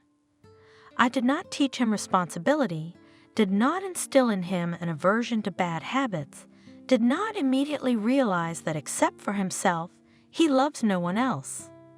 He got addicted to drugs and burned out in a couple years. My wife, your grandmother, couldn't bear the grief and left after her son. I was ready to go after them, but the thought of you kept me going. Can't you imagine, grandson, what torture it was? To be alone with bitter guilt. If my son hadn't left Camille, she'd still be alive. I hired a private detective, but he didn't get on your trail right away. The golden time was irretrievably lost. Unfortunately, worries over the death of my wife and son, despair at not being able to find you, undermined my health. I know that I don't have long to live. That's why I'm writing this letter, to have time to say everything I wanted to say. Now that you know the truth about our family, maybe you will find a drop of sympathy in your heart, and someday you will forgive all of us for making you suffer. I pray to God that you will find in your new family the happiness that my foolish son has deprived you of. To help you in any way I can, I'm leaving you a small inheritance. My notary will take care of the arrangements. I hope you won't refuse to accept this gift. That's it, dear grandson. My heart acts for you every day. Farewell without a trace. I believe you will be happier than we are. Hunter tore himself away from the letter. For a long time he sat staring at one point, then he crumpled up the sheet of paper, threw himself on the bed and cried. He heard the door creak. He was inexpressibly ashamed of his weakness, but he could not stop. Tears were pouring from his eyes. Sonny! Susan crouched down beside him on the bed, stroked his head. I'm so sorry you didn't get to meet your grandfather, but if he sent this letter, he loved you. Gradually the sobs dampened. Hunter, wiping his tears, sat down next to his mother. There was no one left of them. Still sobbing, he said. They're all dead, you see. I'm the only one left. The door to the room creaked open again, and Nancy appeared. You are not alone, for you have us, she said. And we love you very much. She hugged her brother, tears welling up in her eyes from the tenderness overflowing her soul. I know. Hunter smiled. I love you all very much, too. Her daughter was followed into the room by her father. But are you going to shed tears here? Hunter, it turns out, is a very desirable groom. He smiled. Now that you have your own apartment, I hope you don't want to move out immediately. We wouldn't like that very much. All three of them looked at the boy expectantly. No. Hunter smiled, looking at them warmly. You are my closest people, my real family, and I don't need another.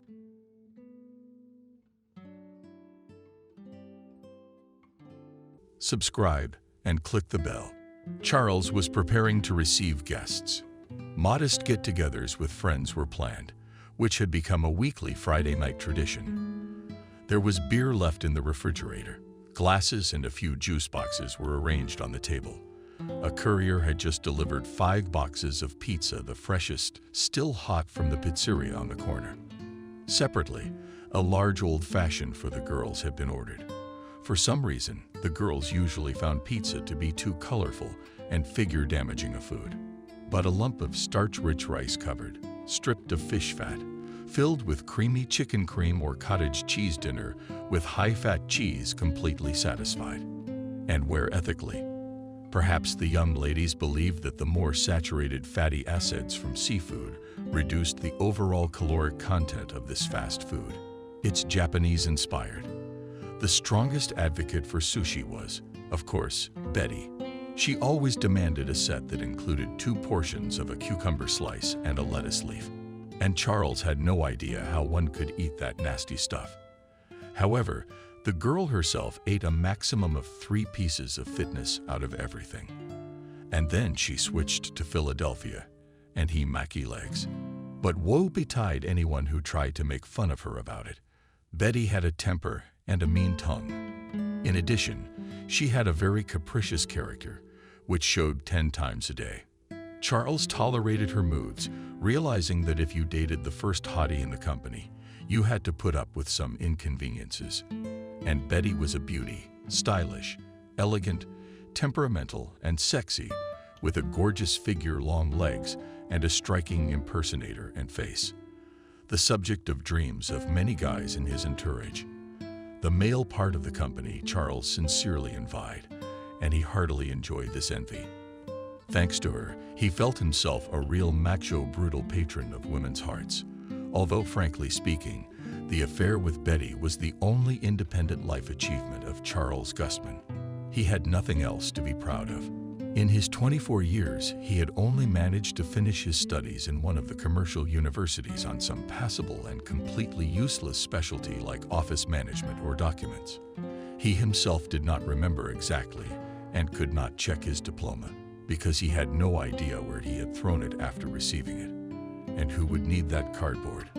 Charles entered the institute to calm down. His mother kept saying about the necessity of higher education.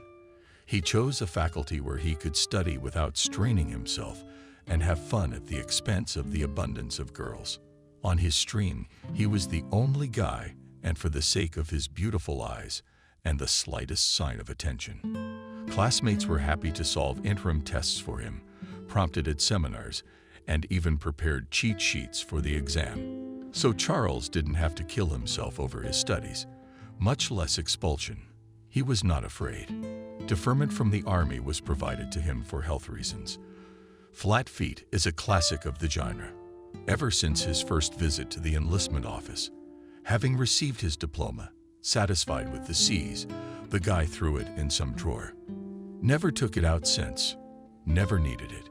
And on his 18th birthday, his father gave him an apartment completely renovated and furnished with a fancy interior designer, but not some studio in a new building on the outskirts, and a spacious 2-bedroom in a good house of the old fund, located in the quiet center of the city. A car was planned as a graduation present, but Charles refused it. Didn't see the point. Yes, restaurants and cafes, cinemas, clubs, and shopping centers. It was more convenient for him to get there on foot, given the location of his home. For long trips, he ordered a cab or used the King of the Ring. To bother with the car and its maintenance, to limit himself in alcohol because of the need to get behind the wheel and spend extra money on insurance, fines, possible accidents, and other associated with car owners. The guy didn't want the hassle. Instead, he asked for a gift of a good gaming computer with a powerful video camera, cool cooling system, and a huge amount of RAM, and with all the Imperial peripherals to go along with it. And this thing was much more desirable to him. Since middle school, Charles has been sick of computer games. At the first courses of the Institute, he started his own YouTube channel, where he regularly tried reviews of the games he had passed and records of playthroughs, kept game stories. Over time, the list of topics for stories expanded.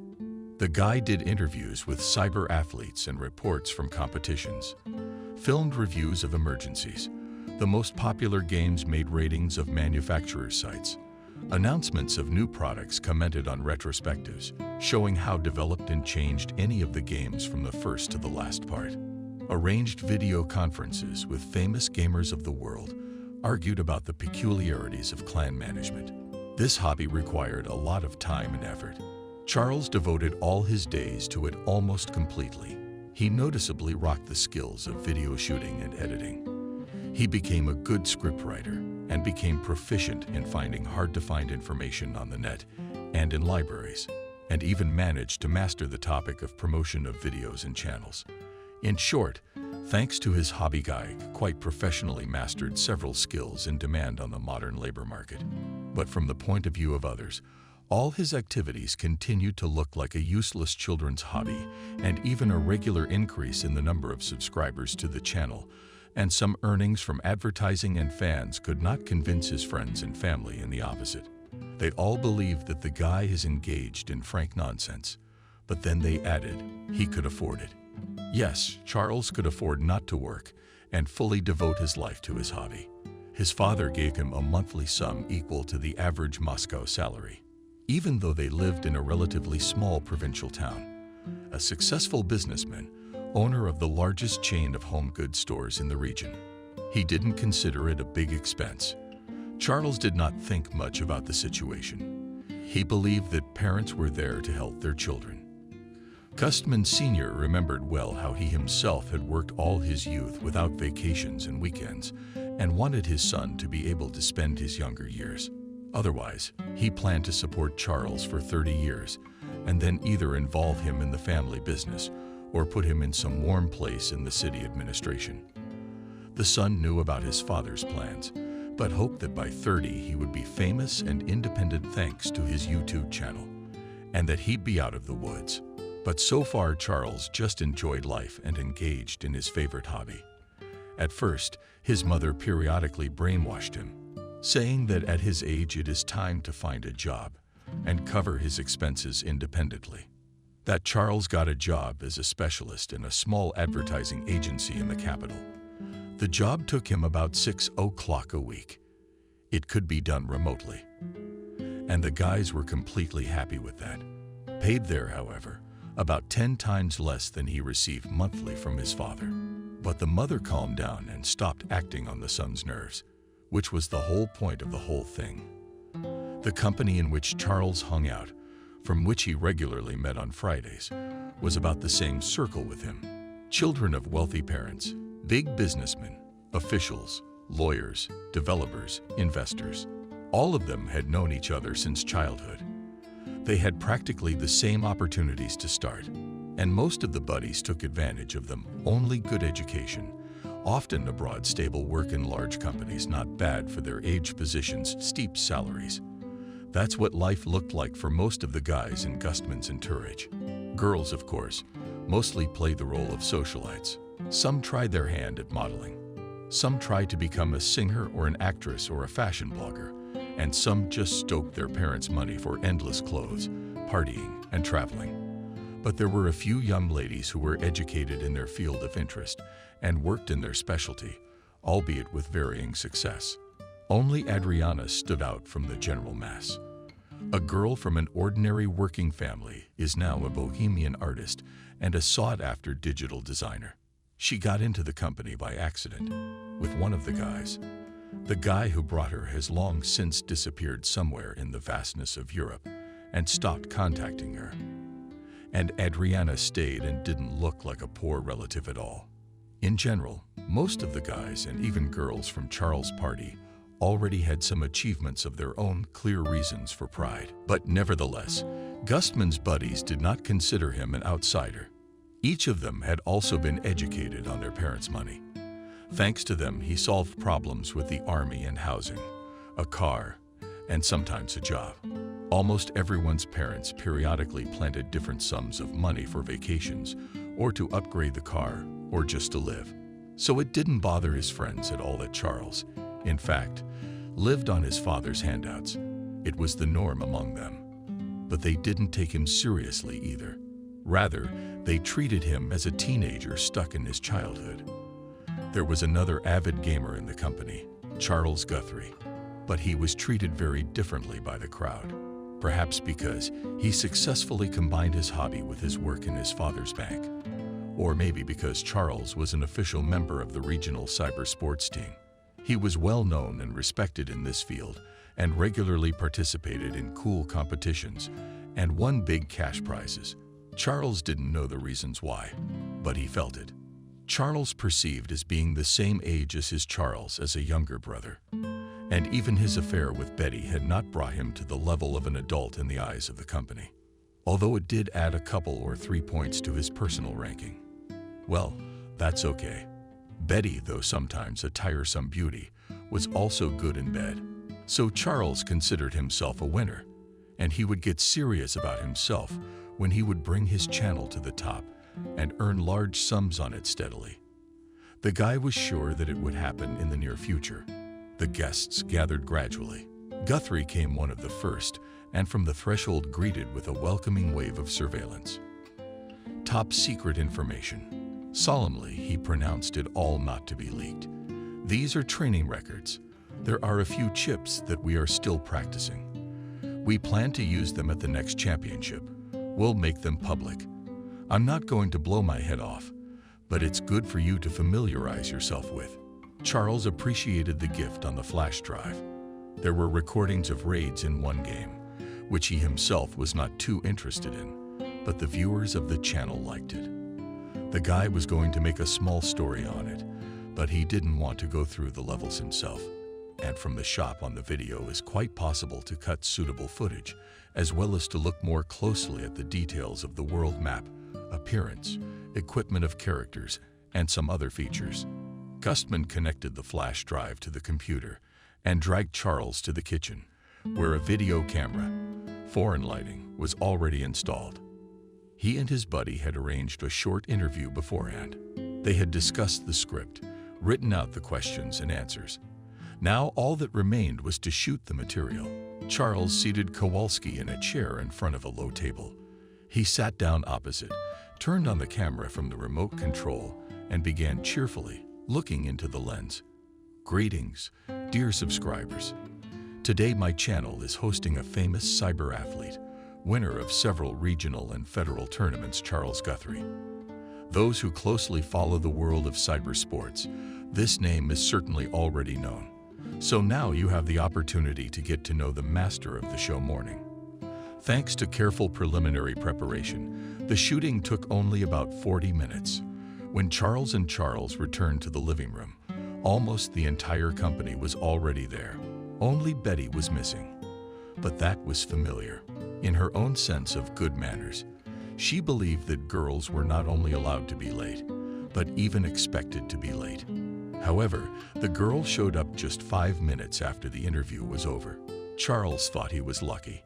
Having come a little earlier, he could not avoid a slight offense, and maybe even a small scandal because of the fact that he was doing all sorts of silly things and not meet his beauty at the doorstep. Presently, the beauty flashed into the antechamber. Shining smile tenderly kissed her bow, and right hand languidly missed me. I have a surprise. Betty stepped aside from behind her back, and a girl unfamiliar to Charles appeared. Please love and welcome. My third cousin Kathy, proclaimed the hottie. The bank's here. Don't be shy. They're all here. This is Charles. I told you about him. He's wonderful. Nice to meet you, Kathy said. A little embarrassed, she extended her hand to Charles. The guy shook it, surprised by the lack of manicure, or rather decor and varnish on the short nails. And in general, Kathy looked unaccustomed, dressed modestly. Not even a mass market, but a station market. Shoes on her feet from the category of cheap, but good. They look more like old sewing boots than the shoes of a young girl. The hair is a natural color of red. Her panties are gathered in a heavy knot at the back of her head. They are loose around the shoulders, like all the girls this summer have on their faces makeup, clearly applied by Betty's skillful hand, and also clearly unaccustomed and uncomfortable for Kathy herself. But the smile is a good one, sincere, open, gentle. The girls in their circle are usually Instagram smiles. That is, beautiful photos of genius, not too natural. Mimicry works off the smile. All 32 teeth, but the eyes more often than not remain empty and indifferent. Kathy's eyes, on the contrary, are warm and filled with light, though the tips of her lips are just about to lift. A second cousin, ha. Yes. Wow. Meanwhile, Betty introduced Kathy to everyone here. She called them all by name, gave them a brief description, and considered her duty done. She took Charles out to the balcony for a smoke, and the 2 glass doors to the room closed, as the friendly expressions on his face disappeared. Imposing it on me the best, she complained irritably. To get in, she came from some backwoods, from where the mothers on the dough are born there. And it would be all right, just recommended at our house for the time of the admission campaign, dumped in the dorm. So no, Mom decided that the guest must be entertained and educated. And who's supposed to do that? Of course, you're the same age as me. You'll find a common language, Betty said. She's mimicking her mother's voice. What common ground? She's as dumb as a cork and has no sense of direction in a restaurant. She doesn't know what to order and freaks out about prices of the mall. She doesn't need anything. At the club, she is loud, and has a headache. Asked where she wants to go, she says to a museum. I'm like a fool. 3 days on the rights of the hostess, dragged with her, then on the paintings galleries, then the local history, then prickeny on the Museum of Optical Business and Botanical. That's what I forgot there. And it all considers at each showcase for half an hour hangs that something pictures. Pestering the guide with questions is a total waste of time. She's your age. Charles wondered. Isn't it a little late for her to enter? Lezginka went to medical school for 3 years after school. Then she worked as a nurse in a hospital. Now she's decided to go to university to become a real doctor. She dreams of saving people's lives. You see, that's all she talks about all day long. The girl giggled at the work of doctors. She was clearly not the best opinion. And how long did you have to deal with her? Charles asked sympathetically. And 2 more days. Friday will be the results of the appointment. On Saturday, she'll be off to her village, and I wouldn't even be able to stay at your place tonight because of her. Belle sighed. You'll have to escort the guests home and make sure she gets there safely. As if anyone needs her. Too bad, sighed the boy. But you come back Saturday. How will you see your sister off? It's a deal. I'll try my best to make it to that bright day. Patiently discouraged, said Betty. Charles himself. The unexpected guest did not cause much trouble. She sat quietly in a corner of the sofa, gazed at the company, listened to the conversations, but did not meet in them herself. As her host, the guy poured her a juice. He brought a slice of pizza, offered some other treats, and even for a while maintained a light conversation about nothing. But the girl quickly bored him. And Charles, having apologized, was distracted by other guests. Soon he noticed that Kathy was talking to Adriana with interest, and the conversation was clearly engaging both girls. Proletarians of all countries, unite. Betty, the technologist, also noticed the couple. It's true what they say. People of the same background are subconsciously attracted to each other. It's easier for you, he shrugged. You don't have to worry about the girl being bored. You can mind your own business. Well, I was worried about Milosevic. Vina hummed and hooted. Betty and Kathy were leaving before all the guests. I'm sorry, honey, the girl said. Hugging Charles goodbye, I have to go. I promised to get Kathy home no later than midnight, but you and I will catch up. And I promise you'll miss me. You don't have to leave. Kathy spoke up. You can just put me in a cab and give me the address. I can't drive myself, can I? That's what we'll do. Charles got excited. No, Betty spluttered. As a hostess, I can't leave a guest to his fate. It's simply unseemly. She kissed Charles passionately, waved goodbye to the remaining guests, and taking her sister under her arm, she staggered off into the night. But getting into the cab, she turned to Kathy and said angrily, "What's that? And you've been carried away. Playing the noble game. I'll drive myself, just put me in the cab. I didn't want to disturb your plans." Cousin was embarrassed. I have plans tonight at 1:00 a.m. I have a drunken giraffe date with a cute boy. If it weren't for you, I'd have to make up an excuse to avoid this house party. And everything was going so well. And you had to step in. Good thing I was able to distract Charles from that thought. Wait, Kathy said, confused. Goodbye. But isn't Charles your boyfriend? Charles is my future husband. I hope, at least the income of his family suits me. And he has the right character, peaceful, trusting. They wouldn't think of prying into my life, monitoring and controlling me. He's ready to forget about everything with his toys. You know, they say the ideal husband is one who doesn't interfere with your life. I found one. The main thing is to bring him to the registry office. But that doesn't mean I have to deprive myself of my usual pleasures in the process. And here you are. I'm sorry, Kathy said conciliatory. It hadn't occurred to me. Don't tell me about morality and love marriages, Betty said. It's all nonsense for the poor. Something, her cousin reassured her. I wasn't going to. I added to myself it was useless anyway. For some reason I felt sorry for Charles, who was almost a stranger to her. September was dry and warm. The weather had been almost summer-like all month, and so Charles, about to leave the house, only snorted derisively at the weatherman's forecast of possible rain. "What rain? What are you talking about?" He threw on a light shirt over his t-shirt, picked up his backpack with equipment for shooting, and hurried to meet the cab that came to him.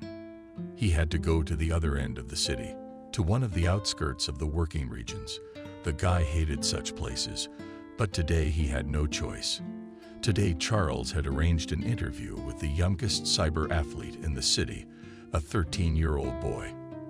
Despite his age, the boy was a member of the city's famous team of gamers and was known and respected in the gaming community more than once.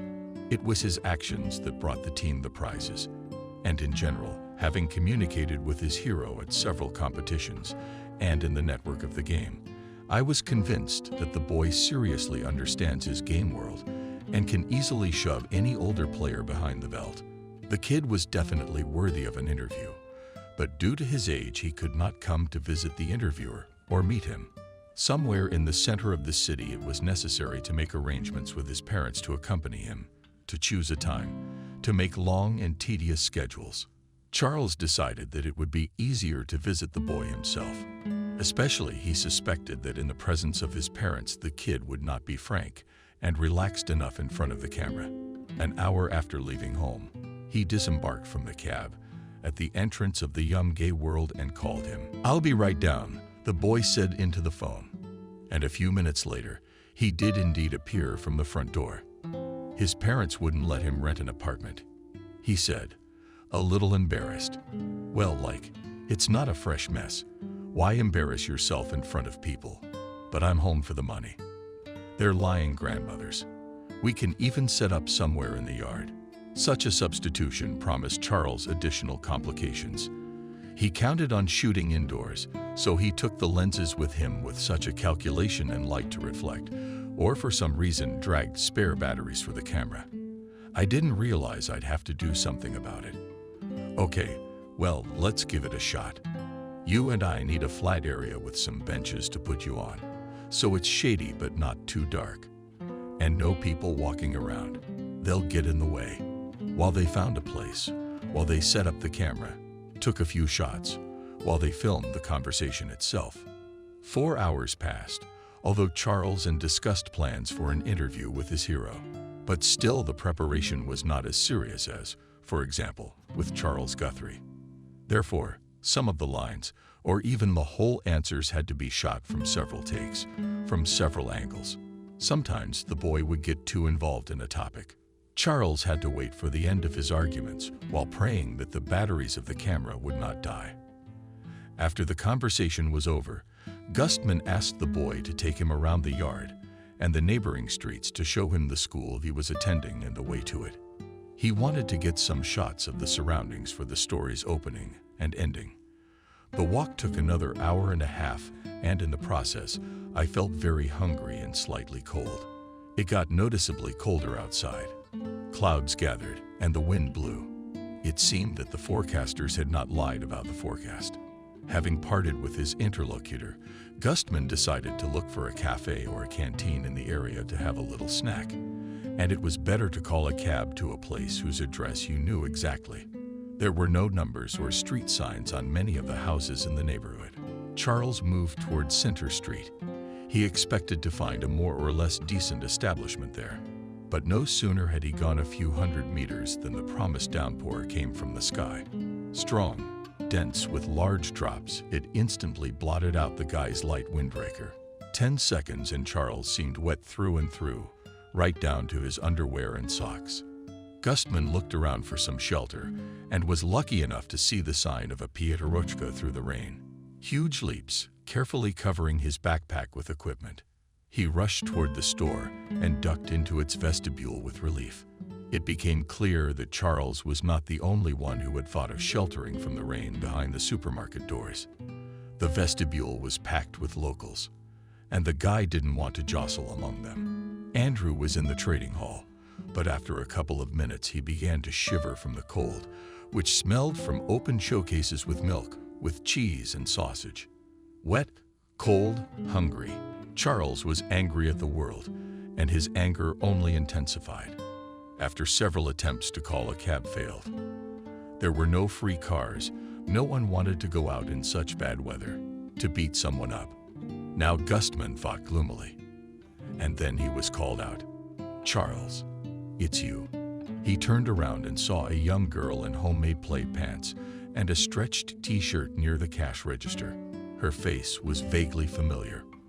But that's where only polite conversations with strangers came from. And that's all he needed right now. "You don't remember me?" It was affirmative. "Meanwhile, I'm Betty's sister. She brought me to visit you at the beginning of the summer. And where are you from?" Betty's sister is a hillbilly Glushko who came to apply to medical school. A quiet gray mouse who sat in the corner all night and answered every phrase out of turn. "Why are you bothering with me?" "I'm here on business," Charles explained. "It's short. I'm worried about the rain. You're soaking wet. You could catch a cold. Not for long." Suddenly, the gray mouse got excited. "Let's go to my place. I live in this house. If you let me take your clothes, I'll feed you lunch, just when it's raining." Gustman wanted to refuse, but the argument of winning outweighed everything else. There was no ready food at home anyway. It would be necessary to order and wait for delivery, and also to get to this house. He drove almost an hour back through puddles and evening traffic. It would be an hour and a half. And he didn't even eat breakfast today. "I've been running around the yards with my camera all day." "Lunch is tempting," he said honestly, looking at Kathy. "Well, that's fine. Go on then," she said cheerfully, but at the same time went not at all to the exit of the store, but somewhere in the depths, not understanding anything. The guy followed her at the service exit from the sales floor. The gray mouse slowed down, waved to someone. "Svetochka let us out affectionately," she said, approached the girl to the administrator. "It's scary to go outside now." Together with the administrator, they entered the service entrance, went through some sort of warehouse, and found themselves near a large metal door. The employee opened it with her key and Kathy could buy. "Baitov." "Thank you." Immediately, she ducked behind her arm and pulled Charles behind her. A step. And the guy found himself in the most ordinary entranceway of the most ordinary Khrushchevka. Yeah. Fun?" asked Larissa. "I this move almost immediately after moving to classified. Now I use it. If I don't feel like going outside." "How was today?" "The main thing is to get to know everyone and remember who works on what day." "How do you get there?" Gustman's interested. "You knock on the door. I call the cell phone of today's shift, and they open," the girl explained, climbing the stairs. "Sometimes you have to wait a bit, but in the evening it's better than going through the yard. It's darker to walk through and safer." Kathy's apartment was on the 3rd floor and looked like a standard grandmother of books. Narishkin Nado bills on the floor, a bulky wall in the great room, a chandelier with pseudo-crystal pendants, a rug on the wall, renovations from 20 years ago. Given the neighborhood of housing in this condition, should have been rented very cheap, that only people are not willing to tolerate, just so as not to live in a dorm. Although perhaps Kathy finds this barrier quite normal. She hadn't seen many others, Charles thought. The girl had disappeared into the bedroom and returned, carrying a large towel and a terry robe. Bright yellow, lilac floral. "I'm sorry, I don't have any men's clothes, and you'll feel better in a robe now. You'll agree quicker," she said, smiling a little embarrassed. "Go to the bathroom, change your clothes, hanging on the towel. Resident, he is electric. I'll turn it on now. In an hour, everything will be dry by now. With shoes, we just have to figure something out. You've had it in your typical grandmother. You've had your revenge. But Charles was the least of your worries. Clean and mold-free. That's fine." He gladly pulled off his wet clothes and hung them over the snake's eyelids. Surprisingly, this appliance was a new modern one, even with temperature control. I wonder who went broke, the landlord or Kathy herself. Thinking for a bit, the guy let the hot water run and climbed under the shower, with a stream of hot water. Quickly burned through, skin bleeding the elderly. After about 15 minutes, we think. Forgot about the recent snob talk with pleasure-confused Howell, chuckling to himself. Got back into his terry cloth robe and headed for the kitchen, planning to grab a bite of some kind of sandwich and head home. It was unlikely that a girl living alone would have proper food, reasoned at most some mittens, salads, diet bread. At least that was the way things were at Betty's place. To his surprise, on the kitchen table was set almost a full meal: salad of fresh vegetables, mashed potatoes with appetizing cutlets, bread in beautiful wicker baskets, sliced cheese, and sausage on a neat saucer, and a mug of hot coffee.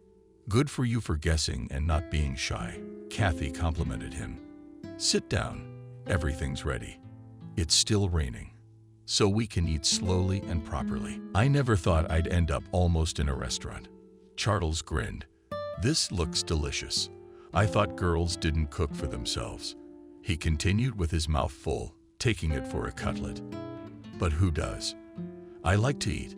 That's why I cook." The hostess shrugged her shoulders. "And you're not afraid of your figure?"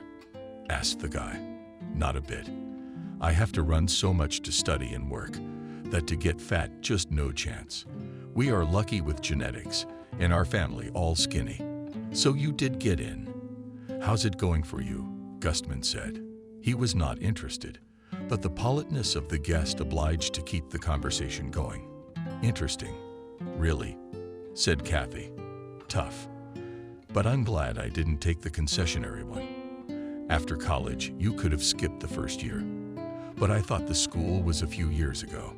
I could forget a lot of things, and it turned out, indeed, some subjects have to be repeated almost from scratch. How did you work if you forgot everything?" That's what nurses are like nowadays. They don't know anything.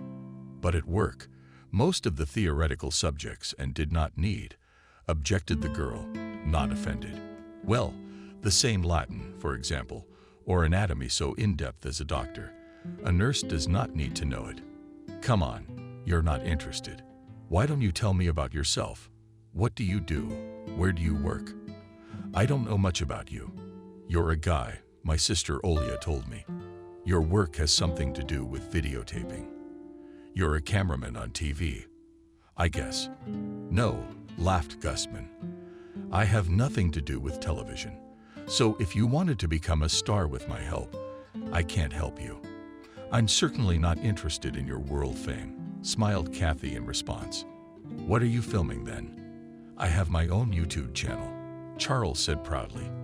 "I make videos for it." He gazed into the girl's face, but saw no admiration or curiosity in it that new acquaintances usually showed at the mention of earning money from videos or glasses. Below the muzzle expressed only restrained interest and polite homeowner to the words of the interlocutor. "And bluntly, it is such a sight on the internet. There you can make as if your own page and publish on it videos. Decided to explain in the video blog. The more people will watch them, the more you cite will pay you for advertising, which he inserts in these clips." "But I'm not that dark," laughed Kathy. "Believe me, the villagers know exactly what the internet and YouTube are all about. I use it regularly. By the way, there are plenty of good educational videos on my topic there too. And so do my parents. My dad watches about animal husbandry, and my mom looks for interesting recipes." "What is your channel devoted to?" "Computer games," Charles asked glumly and looked outside the window. "It looks like a downpour. We can check our clothes and get out of here. Even if things didn't get the hell out of here, you're home." He was already reluctant to hang out with a lesbian. And now he didn't want to listen to her nonsense at all. Look, she's trying to hurt him. The internet won't help the villagers. All their interests will forever remain in cattle farming for a winter skating rink. "Well, it's not that popular," Kathy said, "but it's quite popular. My younger brother is always watching reviews and walkthroughs and playing it himself. And our neighbor is a field woman. She plays solitaire. Or has she switched from literature?" Charles realized he was being rude, but could do nothing about the irritation building up inside. His peers usually reacted differently when they heard about his bloggers. They showed interest, admired him, asked him about his earnings, looked at him with curiosity, asked him questions about the filming process, about the games themselves, about the cyber sports industry. And this is better, it seems. Takes his occupation as something self-evident and banal. And the fact that we'll talk to the blogger, 1,000th in stories, which daily awaits many subscribers from around the world. It does not hurt a bit. Some other grandmother. Solitaire. Kerchief. It's her part-time job. She wins there some equipment, but virtual in the sense of enemy tanks, probably, and then sells and buys them, presenting painted tanks to play with them later. Although it probably doesn't surprise you, since you communicate in this sphere. It's only strange to me. Babafield says that So almost earns a second pension, and even more than one. She also plays some other game. I don't know the name, but she said she downloads characters for other players for money. It's probably something about the Orient. Charles took a while to digest the information. After that, he peppered the rubber band with questions about his roommate. How old? Who does she live with? How long has she been playing games? How do people around her feel? What does she play on? The guy had already realized that it would be a good idea to make a story about such a wonderful grandmother. He'd go right after the video he made today. The youngest cyber athlete against the oldest gamer subscribers would be thrilled. Kathy honestly tried to answer, but as it turned out, she didn't know much. Eventually, the girl gave up. Look, she said to you it is easier to go to our village and talk on the field yourself. She might be willing to do an interview for your channel. I'm going this weekend. In 2 days. Let's go together. Charles agreed. After a brief discussion of the trip plan, the guy started to head home. The downpour had already subsided, lunch had been eaten, and Charles' clothes and even his sneakers were surprisingly completely dry. Gustman hailed a cab and promised Kathy that he would pick her up Saturday morning. Kathy explained something about electric trains, but the idea was uninspiring. What was the last thing he wanted was to be stuck in a cold, dirty carriage amongst the country folk and villagers. He rented a nice SUV for the weekend, on which he could get to the village quickly, from comfort, and in case of anything to leave there as soon as he finished shooting. There was no need to linger in this shithole, because the public commuter transportation schedule didn't suit you. The 2 days leading up to the trip were a hassle. Gustman was editing footage of a young cyber athlete, recorded the passage of one of the levels in a strategy game, hosted a stream for his subscribers, met Betty. In short, I was busy almost around the clock, thinking up a story about the grandmother he'd made the trip for. The guy didn't have time, but he hoped to do it on the road. Betty, to his absence on the weekend, treated as usual, capricious, offended and long-lasted because of the fact that the groom exchanges 2 free days with her for some village old woman. But by the end of the evening, she graciously forgave Charles and promised that she would miss him very much. For some reason, Gustman did not tell the bride that he was going to her relatives, and one of them together. He parked at the house at 6 o'clock, as agreed. Kathy was already waiting at the entrance together, with 2 volumes and bags. I've packed some goodies and some unseasonal things I need to take home and store there, she explained. Why? You'll need it again next season. You could just put them in your closet. You have a lot of them. Almost all the closets there are occupied by the owner's things. I don't even know if I'll be living here next season. It's a relative's apartment. He inherited it from his mom and kind of doesn't need it. It's weird, yeah. So many people struggle for years to have their own corner, deny themselves everything, get into mortgages. And here a man got free housing. And he doesn't need it, and it's even a burden. I say indefinitely hummed and shrugged my shoulders. A world where people deny themselves everything to get a roof over their heads was a guy, to put it mildly, far from. But he let me in while he lived, to keep an eye on the place. It's a rough neighborhood, you know. It wouldn't be good if the apartment was empty, Kathy continued. He'll decide what he wants to do with it. Maybe he'll sell it in a couple months or renovate it and rent it out. Then I'll move into a dorm. I can't afford it on my own. Oh, I see. Listen, Kathy, I'm sorry, but I won't be able to entertain you with conversation during the trip. Nodded Gustman. You don't like to be distracted while driving. The girl asked understandingly. Well, I'll read for now.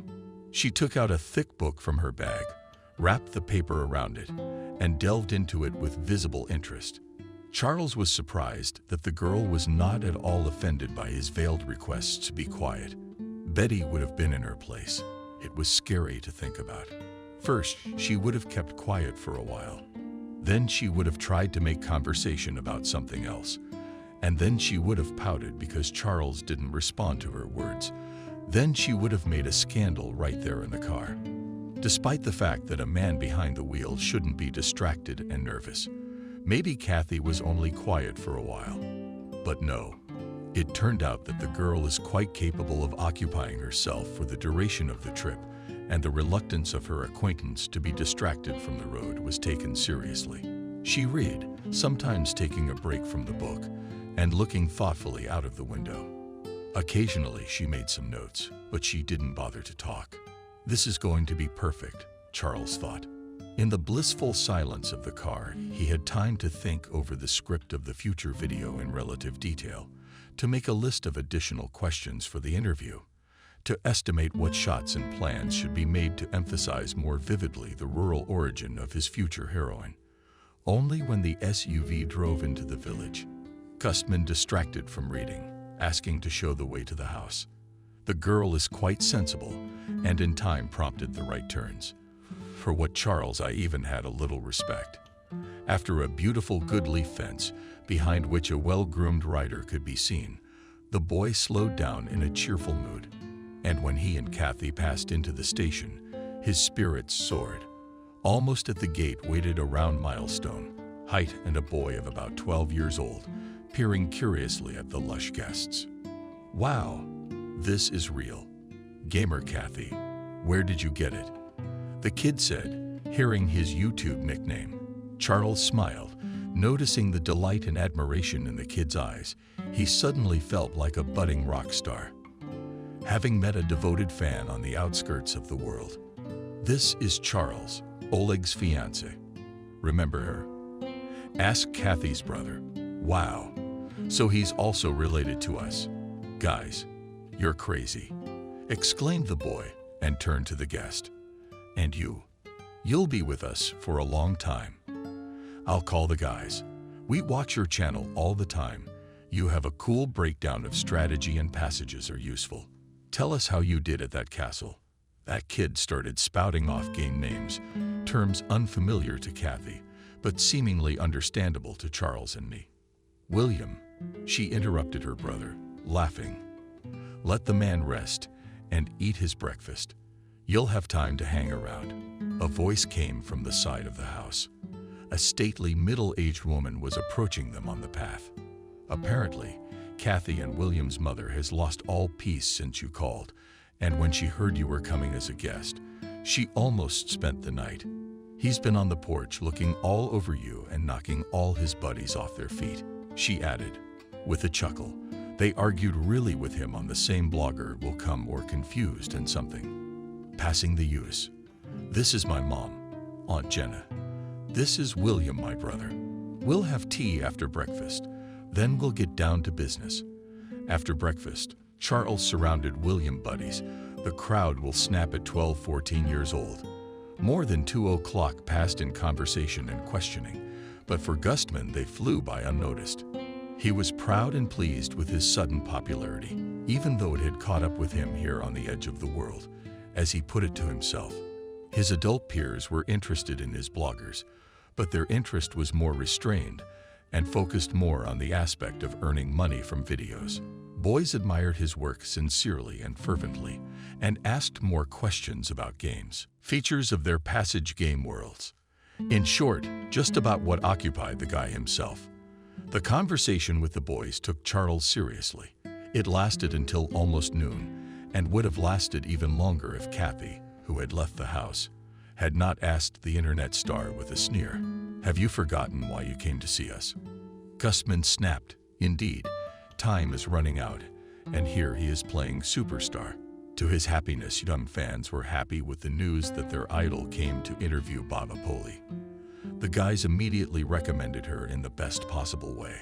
They decided with glee that they should have made a story about her a long time ago and sent Charles to the neighbor to get acquainted and agree on filming. He wanted to take one of the adults as a chaperone, but to his surprise, both Kathy and Aunt Jenna refused. With a support group like that, you'll have an easier time convincing Baba Paul, Kathy said, nodding at the boys. She was used to her neighbors' thinking. She was out of her mind for her fondness for a little teasing. We don't do that, of course, but she dislikes everyone just in case. She's on the same page with the boys. That's how it turned out in the end. Paula turned out to be just a plain old lady with nothing to show for it. But Charles watched her talking to the boys about their common hobby, and he realized the old lady could really put a lot of gamers under her belt. Upon seeing her gaming computer, the boy whistled in admiration, and learning that in one of the games she is not just an ordinary participant and the head of the clan, naturally respected the 78-year-old woman and confirmed his desire to shoot an interview with her. The grandmother knew about his channel, but treated it with less enthusiasm than William and his comrades. However, under the pressure of requests and persuasion, the company of boys did agree to the story with their participation. Charles by this time had already realized that the script he had come up with was no good. He planned to show a remote village and an old, not powerful grandmother stove who can hardly move around the vegetable garden and yard, but in the virtual world is reincarnated into a strong, dexterous warrior, the protector of the magical world. The village, according to his idea, was supposed to turn out gray and shabby. The grandmother is out of the game world, miserable and lonely. But during the conversation with young fans and with Wendy himself, the guy realized that such a video would be just blatant disrespect for these people. The concept had to be changed literally on the fly. To his luck, the woman of the field said that she would be ready to shoot only tomorrow. At least useful. We need to clean up the house a little, she explained, so as not to inadvertently embarrass the whole network. Charles ran through the list of questions with her, had a preparatory conversation. The rest of the day, as long as the light outside allowed, filmed his heroine's backyard, the street she lives on, general plans of the village home he and Dimka, who accompanied his idol in his adventures, returned to the very dinner. At the table, Charles met Kathy's father. He had a drink with him, thanked him for the shelter, told him a little about Betty and her parents. Relatives, after all. After dinner, we had a bath with a steam room and fresh brooms, an obligatory entertainment for city guests. Exhausted by the events and impressions, Charles barely crawled to the room he had been assigned and collapsed on the bed. Fresh sheets, soft feather bed, airy lush pillow, the intoxicating smell of clean linen dried in the sun, which no laundry conditioner could duplicate. It all suddenly seemed so cozy and homey to the guy. Suddenly, he thought that he should make friends with Kathy and her family, if only to pick a roommate once in a while, to relax and clear his head. And what a backwoods village it was. No mud, no ramshackle huts, and the inhabitants are quite civilized. What's one grandmother of the field worth? 78 years old. Like a balloon in computer and modern games.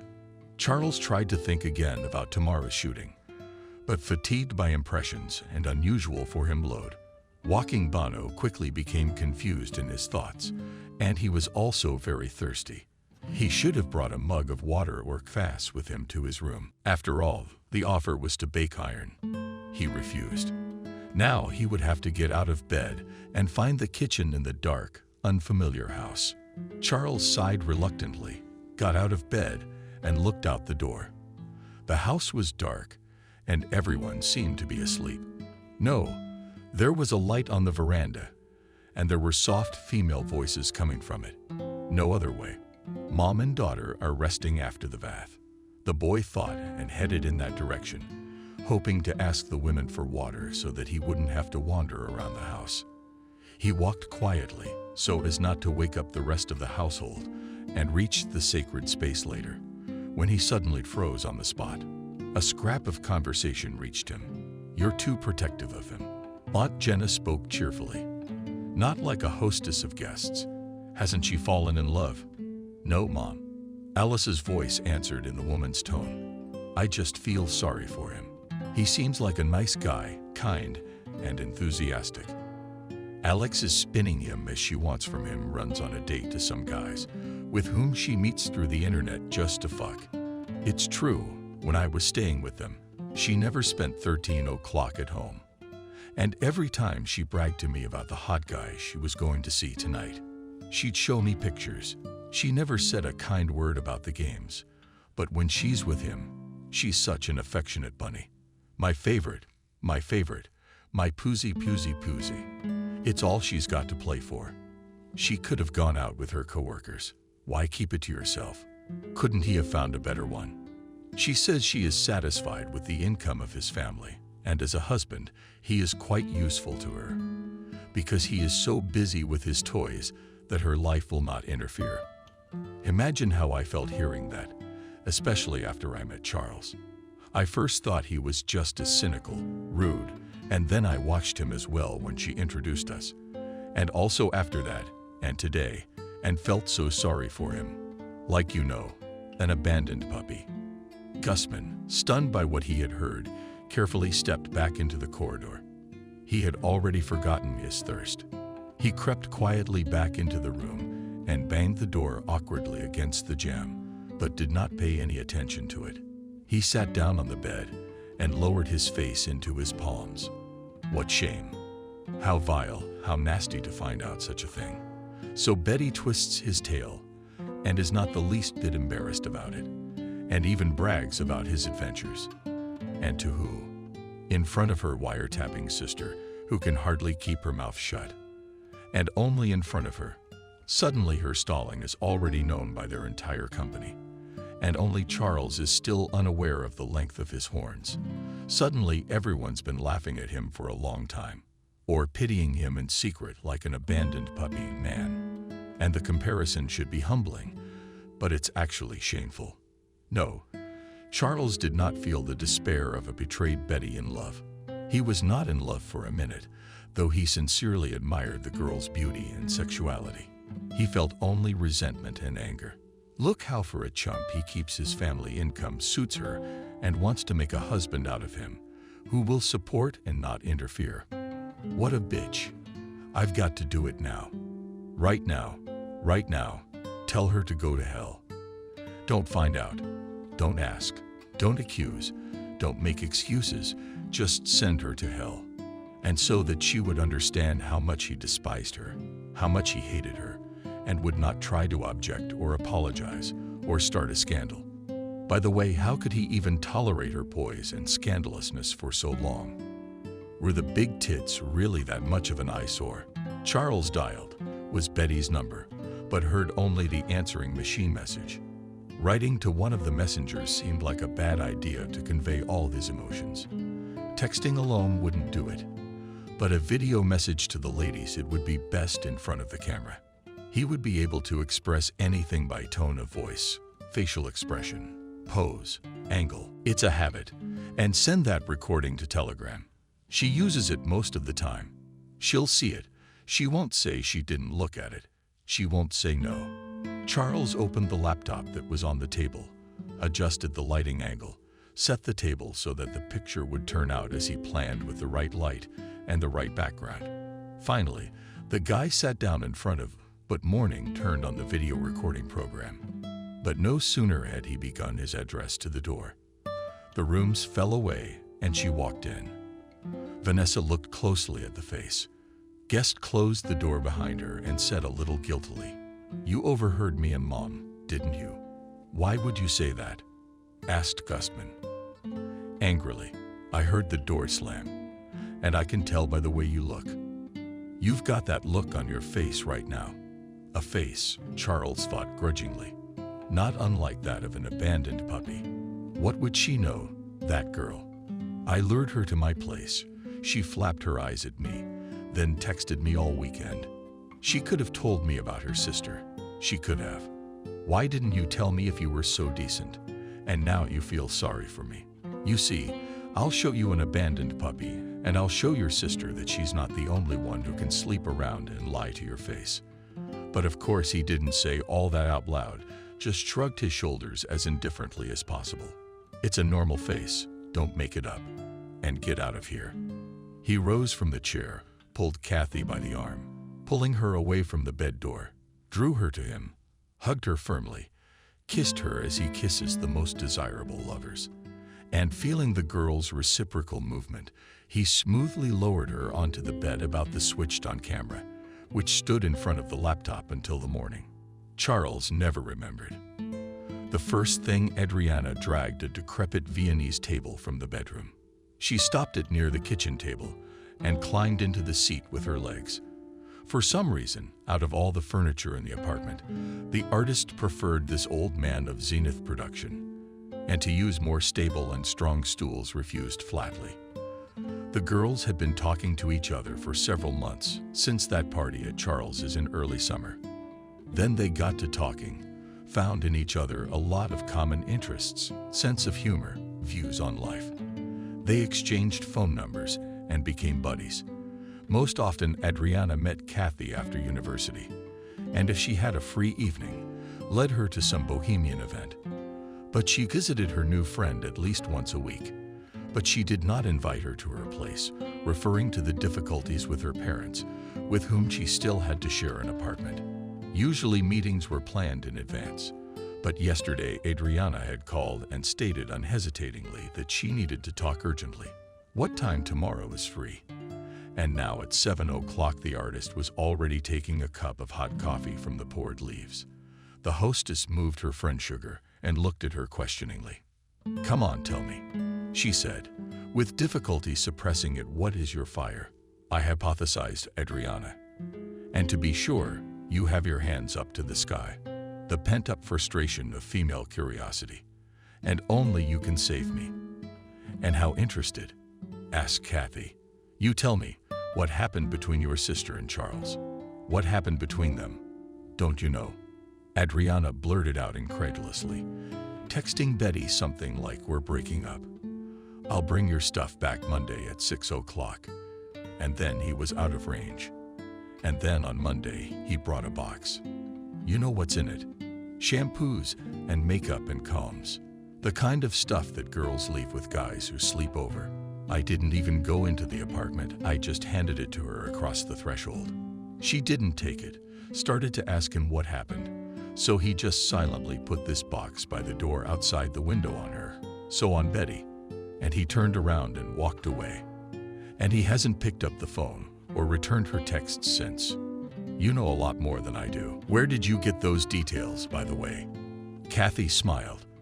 "I was there," the artist explained. "I was just visiting Betty's father.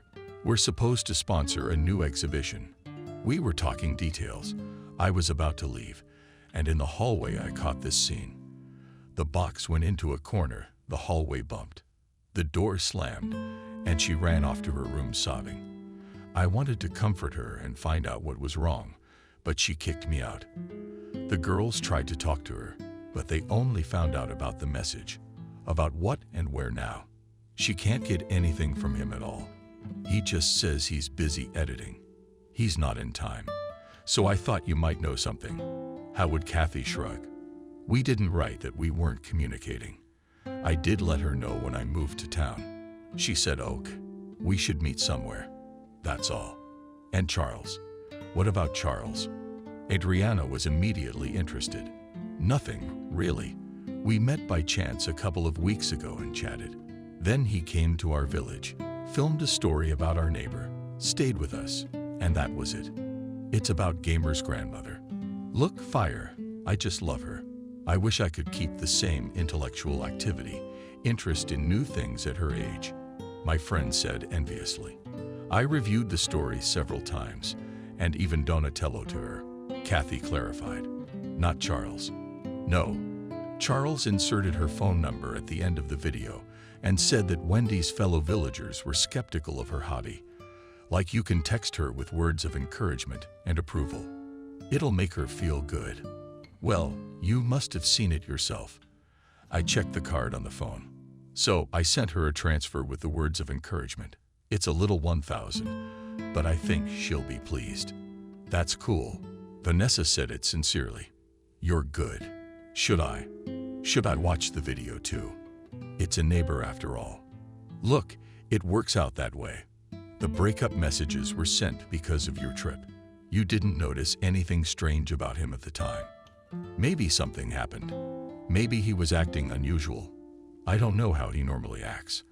I've seen him 3 times in my life. Well, we corresponded when we were preparing for the trip. We didn't really hang out in the country. He was working on his roller. I didn't come there for a vacation either. Adriana sighed disappointedly. For a while she tried to pester her friend with questions, but soon she realized that she really didn't know anything. Thanking her for the coffee, the artist Cooper gasped. Kathy poured herself a second cup some time and drink, pensively looking at the worn wallpaper on the wall, then resolutely picked up her phone. Adriana came to see me, trying to ask me the reasons for your breakup. It seems you've riddled your entourage with intrigue, wrote the girl in messengers. A minute later, the phone rang. Charles' number popped up on the display. Hi. They got to you too, he said into the phone. Well, I'm kind of related. Vanessa grinned and said something to our artist. What could I say? I said I don't know anything. This is strictly your business. I had nothing to do with it. So you had nothing to do with it? Charles asked, a little surprised for some reason. Of course, I'm indirectly to blame for your finding out about her affairs, but I'm not going to tell your company about them. Am I? So you'll have to come up with some plausible explanation for your decision to appease the public. She finished mockingly. I already have, and I'll tell everyone that I broke up with Betty because of you. How's that sound? Will you be my girlfriend? Kathy was silent for a few seconds, then said slowly, if it's a joke, it's a bad one. And if it isn't, I'm not ready to discuss it right now. I have to get ready for school. I just wrote to warn you. Bye. Bye. She hung up.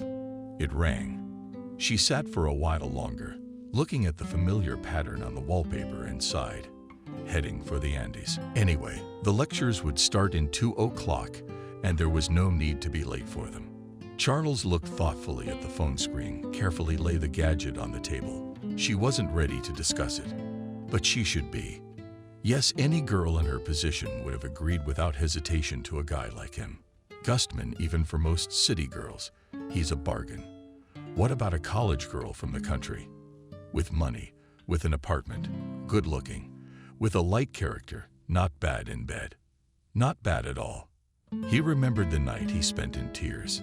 He'd bet his head that the girl was pleased with him, more than pleased. And what more did she want? Charles tried diligently to get angry, but he couldn't. In the past few days, he had realized that he needed this student from the village, and she was the only one. The night didn't faze the guy. He hadn't experienced anything like it in a long time, or maybe never at all. Betty, like the partners Charles had had before her, had diligently flaunted their sexuality, cultivated it, nurtured and cherished it. And in bed they were inventive and temperamental. But Gustman felt every time he made love to Betty, it was as if he were working for the camera. She had to be more than just loved. She had to be impressed. Everything was always very beautiful, very long, very calibrated and cinematic. Allah took graceful poses, made sure her face was turned to her partner in an exceptionally favorable angle. She moved too smoothly and even moaned melodiously. Sometimes Charles mockingly wondered if she wrote her own scripts every time she stayed overnight at his place. It was too much like a competently made erotic movie. Sure, the process excited and thrilled the guy, but after it was over, Gustman was always left with some feeling of emptiness and artificiality, and the tears were completely different. The girl, who in everyday communication seemed just nice and did not cause any red thoughts in bed, turned out to be very sexy, passionate, relaxed, and sincere. Charles somehow immediately realized that she did not care about any impressions. Kathy wanted him exactly him, not some invented hero from a long-read lady's novel or just her fantasies. And she took everything he could offer her, not thinking about the angles of smooth movements, the melodic style of his quiet cries. And she gave everything she could. 2. Completely unashamed of her body and her reactions, not caring what Charles might think of her. It's that genuine desire. That genuine passion is the real thing. Hurt the guys far more, far deeper than he'd first thought. That night, he did not analyze anything, just gave in to emotions, sensations, plunged into them with his head, and forgot about everything. And only sometimes he would suddenly surface, and as if looking at himself from the outside, he was surprised to note, wow, it happens like that. He could not believe that a simple touch to a woman's body, far from the model standards, can so surround and head damage such strong emotions. But he immediately threw away his surprise and disbelief, and again plunged into the sweet whirlpool of caresses and kisses. Funny, but the only time when Charles, as it turned out, had sex on camera, he was extremely relaxed and sincere, and did not think about the script for a second. Damer. Yes, since morning he had discovered that she was still writing the happening in front of her. And the first thing he wanted to do was delete the recording. But then I was curious. What was going on that night that he feels so happy and embarrassed like a schoolboy after his first kiss with the girl of his dreams? Maybe it was worth revisiting and finding out, and he left the clip and later revisited it more than once, and even subjected it to some editing, cutting out everything that didn't involve sex. But he could not find the answer to his question. After studying for a week, Charles decided that he should just repeat the experiment, and maybe not once or twice, but as many times as it took to get to the truth, to understand why it took him so long to get rid of his thoughts about it. An unremarkable, generally unremarkable girl. What's she so fascinated by? It's Kathy. That time in the village, waking up in the morning and looking at the glowing light bulb under the ceiling that neither of the two of them had ever realized to turn off. Throughout the night, Gustman worried about how Kathy would behave. Suddenly, the girl would start hitting on him, or with glances and hints, reminding him of what had happened. Or maybe she'd start blackmailing him. It happens. However, Kathy behaved in a completely normal way, as if nothing had happened between them. She was still sweet and friendly, as a hospitable hostess should be, but nothing more. The boy did not notice any meaningful glances, not a drop of embarrassment, not a hint of the previous night at breakfast, as if she had gone to bed with him solely to fulfill the duty of hospitality. Then Charles was again distracted by Dimka and his friends, who came to the house right from the morning. And then he spun with the shooting or defense did not see. Only just before leaving suddenly realized that on the one hand, he was afraid to get into the same car with her, afraid of explanations on the road. And on the other hand, he wanted these explanations to understand what she thought about everything that had happened. At the same time, Betty Gustman is practically forgotten about. Wrote her a text message in the morning, put his phone on silent mode, and put his ex-fiancée out of his mind. But he was worried about Kathy. To his relief and surprise, the girl behaved completely calm. All the way to the city she read, occasionally pausing to mull over information and inspect a book. Bringing her to the driveway, Charles unloaded a volume of clean parental bags from the trunk, taking advantage of the fact that there was a car with an occasion. Loaded the daughters, a month's supply, hits, hauled the bulks up to the floor, taking over the apartment. Kathy gently thanked the guy for his help and, judging by her mood, intended to say goodbye. And then Charles could not stand it. "Listen," he said to his front door. "I wanted to talk about tonight." "Is there anything to talk about?" Vanessa was surprised.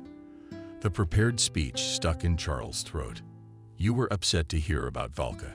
You wanted to calm down somehow, to redirect your energy, to distract yourself, maybe get back at her. That's the only reason this happened. And I had nothing to do with it. You would have gone to bed with any other girl. I just happened to fall into your lap. Just the usual erotic impromptu from a guy who's been hurt. No, it was definitely good. I'm well aware it won't happen again. So there's nothing to discuss. I'm glad you and I have the same perception of this situation." Crushed, Charles nodded goodbye and left the apartment.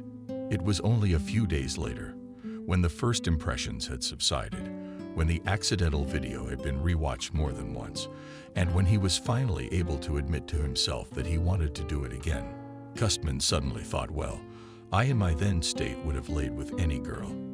And Lenotchka just happened to fall into my lap. But why did you agree to stay with me tonight? Had he known that Kathy had been tormented with the same question all these days and was terribly afraid to formulate a truthful answer to it? At least for herself. Betty had not been able to find a place for the second week. Her ex-fiance's behavior had offended her to the core.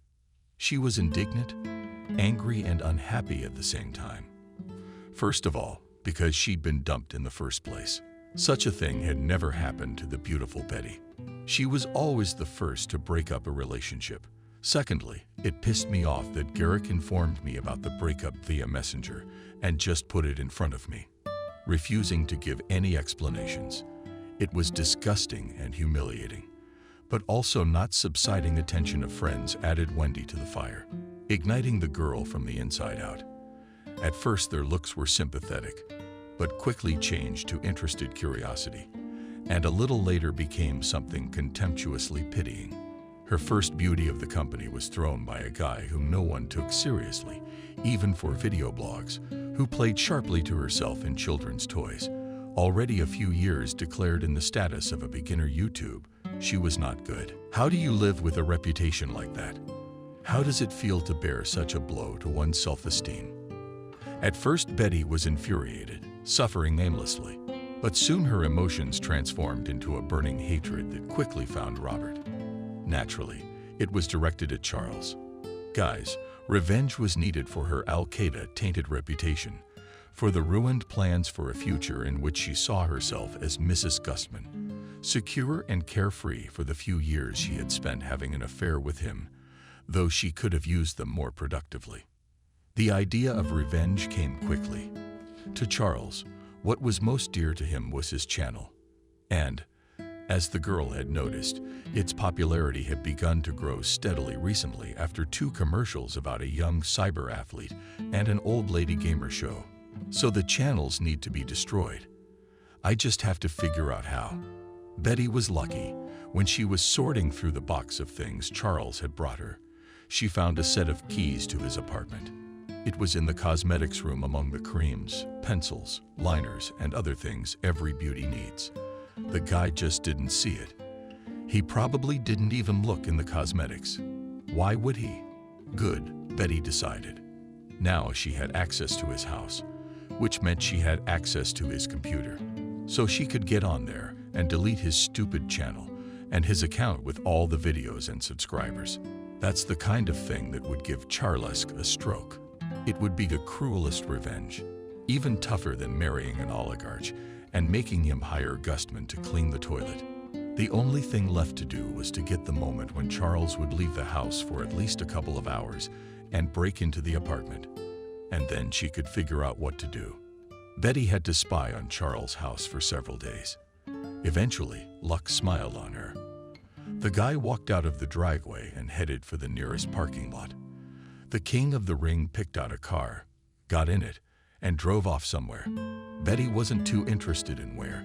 She realized that Charles was going to the other side of town.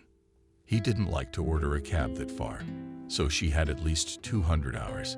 Having waited for order about 15 or 20 minutes to be sure that Gustman did not forget anything and would not come back soon, the girl quickly entered the entryway and then, trying not to make any noise, slipped into the apartment. The first thing she did was to look and trace her possible rival in the rooms of the kitchen bathroom. Suddenly, Charlesk had another woman, and it was because of her that he had flipped out. Then she's worth tracking down and smashing into the wall too. Betty will figure out how, but she found no unaccounted for feminine belongings of the abandoned bride. So she went to her always-on computer, sat down in her chair, and studied her desktop. Looking for a browser icon, she wasn't a very confident user, but her iPhone was sufficient for her daily needs. And then, like Charles, working with a desktop computer. The girl never kept track, so she had to look closely at all the shortcuts and folders. Files piled up on the desktop.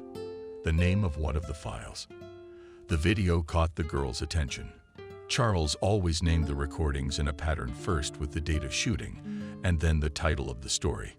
Apparently, this role had been taken on the exact day that he had received the breakup message from Gustman. The title, however, was not here at all, hence the intrigue and spile. Clicked and mouse over Apple to start playback, and froze. Came on the line, unable not to tear her eyes away from the screen, not to believe what she sees. Foxy little Foxy. All right, knave girl. That's her correctness. That's her morality, her naivety. She jumped into bed with her sister's fiancé. No shame, no conscience. She's a juvenile bitch. And the groom's a good one. What did he find in this countryside? Why did he fall for her?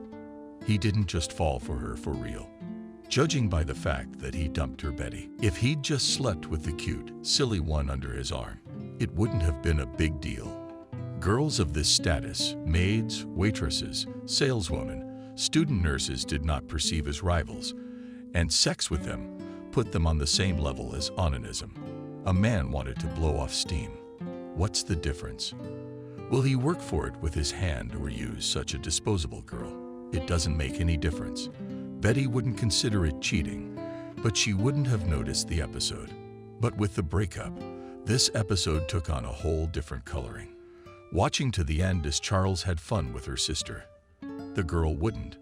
She irritatedly turned on the video and went to the balcony for a smoke and come to her senses. She was literally shaking with anger. But fortunately, the cigar port revealed not only cigarettes, but also a joint recently given by a buddy. After a few puffs, Betty let go. And a minute later, a new plan came into her head, with the help of which she would be able to destroy both her former fiancé, her Rasputina, and her relative at one stroke. The idea was brilliant, but required returning to the computer in complete concentration. Well, I did my best. Just an hour of fiddling with her submissive equipment and home porn. Charles and Kathy's footage was uploaded to the Savin Gamers channel. Subscribers will rejoice contentedly, Betty thought. Slipping out of her ex-fiance's apartment, Charles returned home after dark. He'd been mindlessly driving around the city for the past few hours, not paying attention to which way he was going or where he was turning. His cell phone was dead, but he didn't plug it into the car protector. He knew that it was only necessary to turn on the gadget. Someone would write or call. Some silly notification would come. Notifications about events from YouTube. And he didn't want to hear, see, or read anything. He just wanted to disappear. Charles met Kathy outside the university in the middle of the day.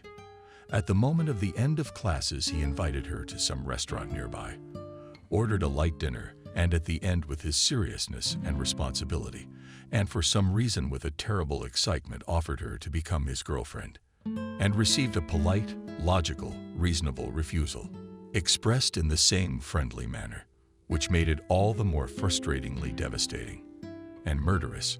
I believe your offer is nothing more than a momentary whimper, Vanessa said calmly, looking into the boy's face. You've been through a breakup, a betrayal, found a moment's comfort in me, and now you just want to prolong it. Even if it doesn't seem that way to you right now, believe me, you'll quickly realize what's really driving you, and you'll start to grow weary of our relationship. You and I are not a couple. Charles recognizes that we have different financial situations, different experiences, different social statuses. You're used to a different kind of girl, and you'll get bored of me quickly. Although, of course, for a while you will like the novelty of sensations, but then you will start to shy away from me. And that's unpleasant and humiliating. Let's just be good buddies, friends. As such, we're nothing to each other. You're definitely a nurse, not a psychologist. Charles grinned, listening to this rebuke. No, what kind of psychologist are you? Then you'd realize that you're rejecting me for one simple reason. You're just afraid. You're so afraid of liking me that you've decided in advance that our relationship is doomed to fail. You're afraid to even try. "What makes you think I like you?" Defensive. Kathy asked. "Because you were with me. You didn't push me away. You didn't make a scene when I started hitting on you. And because I remember how you were with me. I know how girls who jumped in just for sex behave in bed. They could never be like you. Passionate, tender, loving, sincere, and real. Do you believe yourself right now when you tell me you don't want a relationship? But I'm sorry, you didn't lie that night." The girl's cheeks flared. She lowered her eyes and scrutinized the tablecloth for a few seconds. Then she looked up at Charles and said firmly, "That's my business now. What it was when I was. And now I have studies, work to help my parents. And there's just no time for a relationship, even with you YouTube star. So sorry, it's out of the question. Goodbye."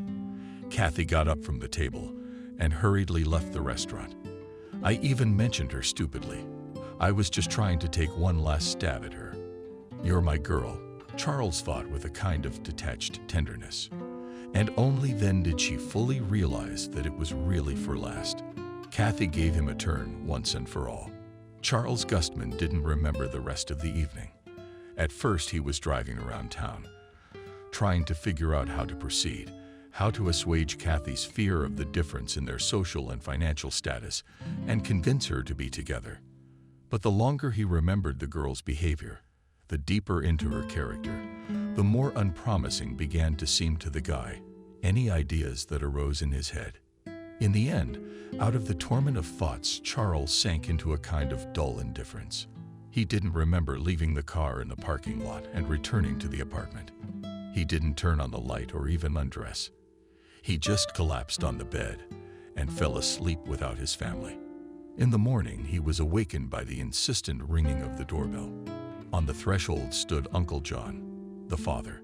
The boy barely had time to utter a surprised expression. "Hello," as he received the strongest blow in the face, knocking him to the ground. "Hush, hush," an unfamiliar male voice sounded above Charles' head. "Of course, I understand everything, but let's not do self-mutilation."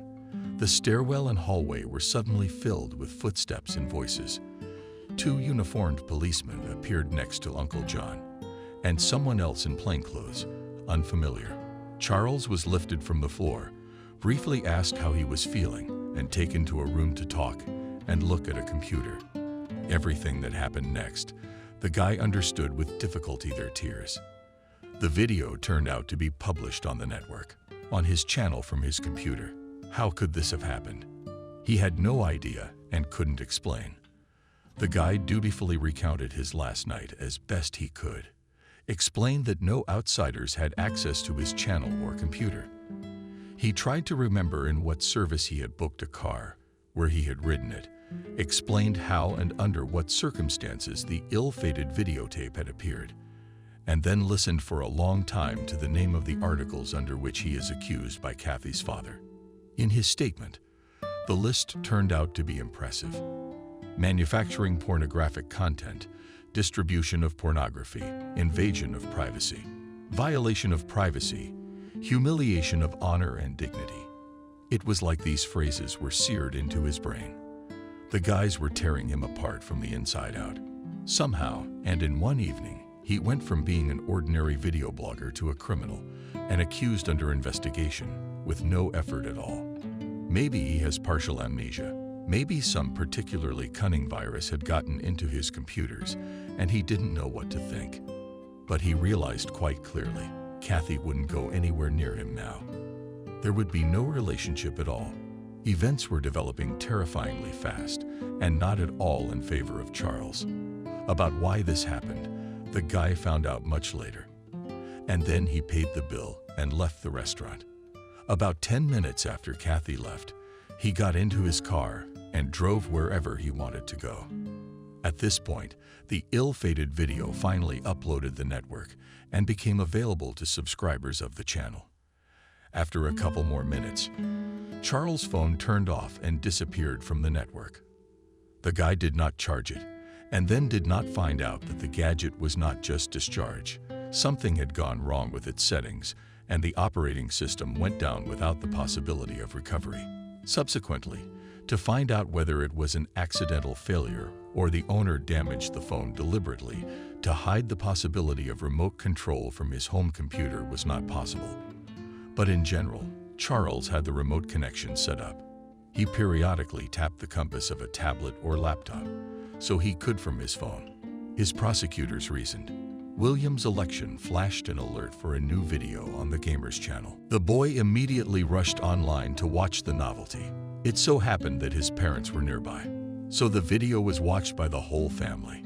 No sooner had they come to their senses than the woman of the field burst into the house screaming, "Jenna, there's Kathy. There's a shame, for God's sake." I saw the faces of the neighbors, confused whispered, "Sarah, what a Jesus." After Charles' visit to the village, all the local boys subscribed to his channel. It was a sure bet that half of them had already watched the scandalous video, which meant that all the adults in the village would know about it in a couple of hours, and by the evening they would see it in detail. How can we look people in the eye now? Aunt Jenna poured herself some Corvalol. "Yes, I'll go now. I'll beat that gentleman's face in," Uncle John said cheerfully. But Wendy stopped the neighbor by throwing. "It was all right. Rich John, he's a bastard, a blogger, and he's got money, as I remember. You punch them in the face, he'll report you to the police, and he'll weaken the whole world. It's not like that. It's like suing him. Wait, like my grandson was Kevin the other day. Wait, he hasn't gotten far yet." Kevin's grandson was a successful lawyer, and as luck would have it, was running the office of one of Gustman Sr.'s main competitors. When I got a call from my grandmother, I found out what was going on. Kevin, dead set on his chance to please a tough client. He explained in detail to Kathy's parents the charges that could be brought against the foul-mouthed blogger. "The only point," he said, "you need to clarify whether your daughter knew about the filming, consented to it, and to the publication of the footage. That's important." "Really?" Outraged was Aunt Jenna. "Who do you take our Leszczynka for?" But the lawyer was adamant. Kathy, who had just reached home, was called. It took the girl a long time to realize what was wrong. But when she did, she burst into tears. However, she quickly pulled herself together, gave the necessary explanations, and at the same time told about today's conversation with Charles. "The bastard wanted revenge," she said reproachfully. "He seemed so decent. What kind of guys are these days? A girl turned you down, so you should get drunk with grief. No, you have to shame the whole world." Kevin quickly made a few calls, including to his employer. Realizing what benefit can be derived from the scandal around the son of a competitor, to what scandal quickly put in the gun all those who need to again, and went with his grandson Wendy in the city. Wrote an application. He was immediately taken to work. A case was opened, and then everything went very quickly, almost lightning fast. John himself, having sorted out the papers and statements, rushed to Kathy's house and arrived just in time. The daughter was on the verge of hysterics. It seemed that Betty had already called her and made a huge scandal. The girl accused her sister of betrayal, of stealing her fiancé from her, of driving her into depression, of ruining her future, and at the end she declared that she was going to immediately exile everyone who was friends with her on social networks. Let her find out what a homegrown porn star you really are. Sis reprinted it. Kathy rushed. It was too late to close her profiles in VKontakte and a couple of other popular platforms from the eyes of strangers.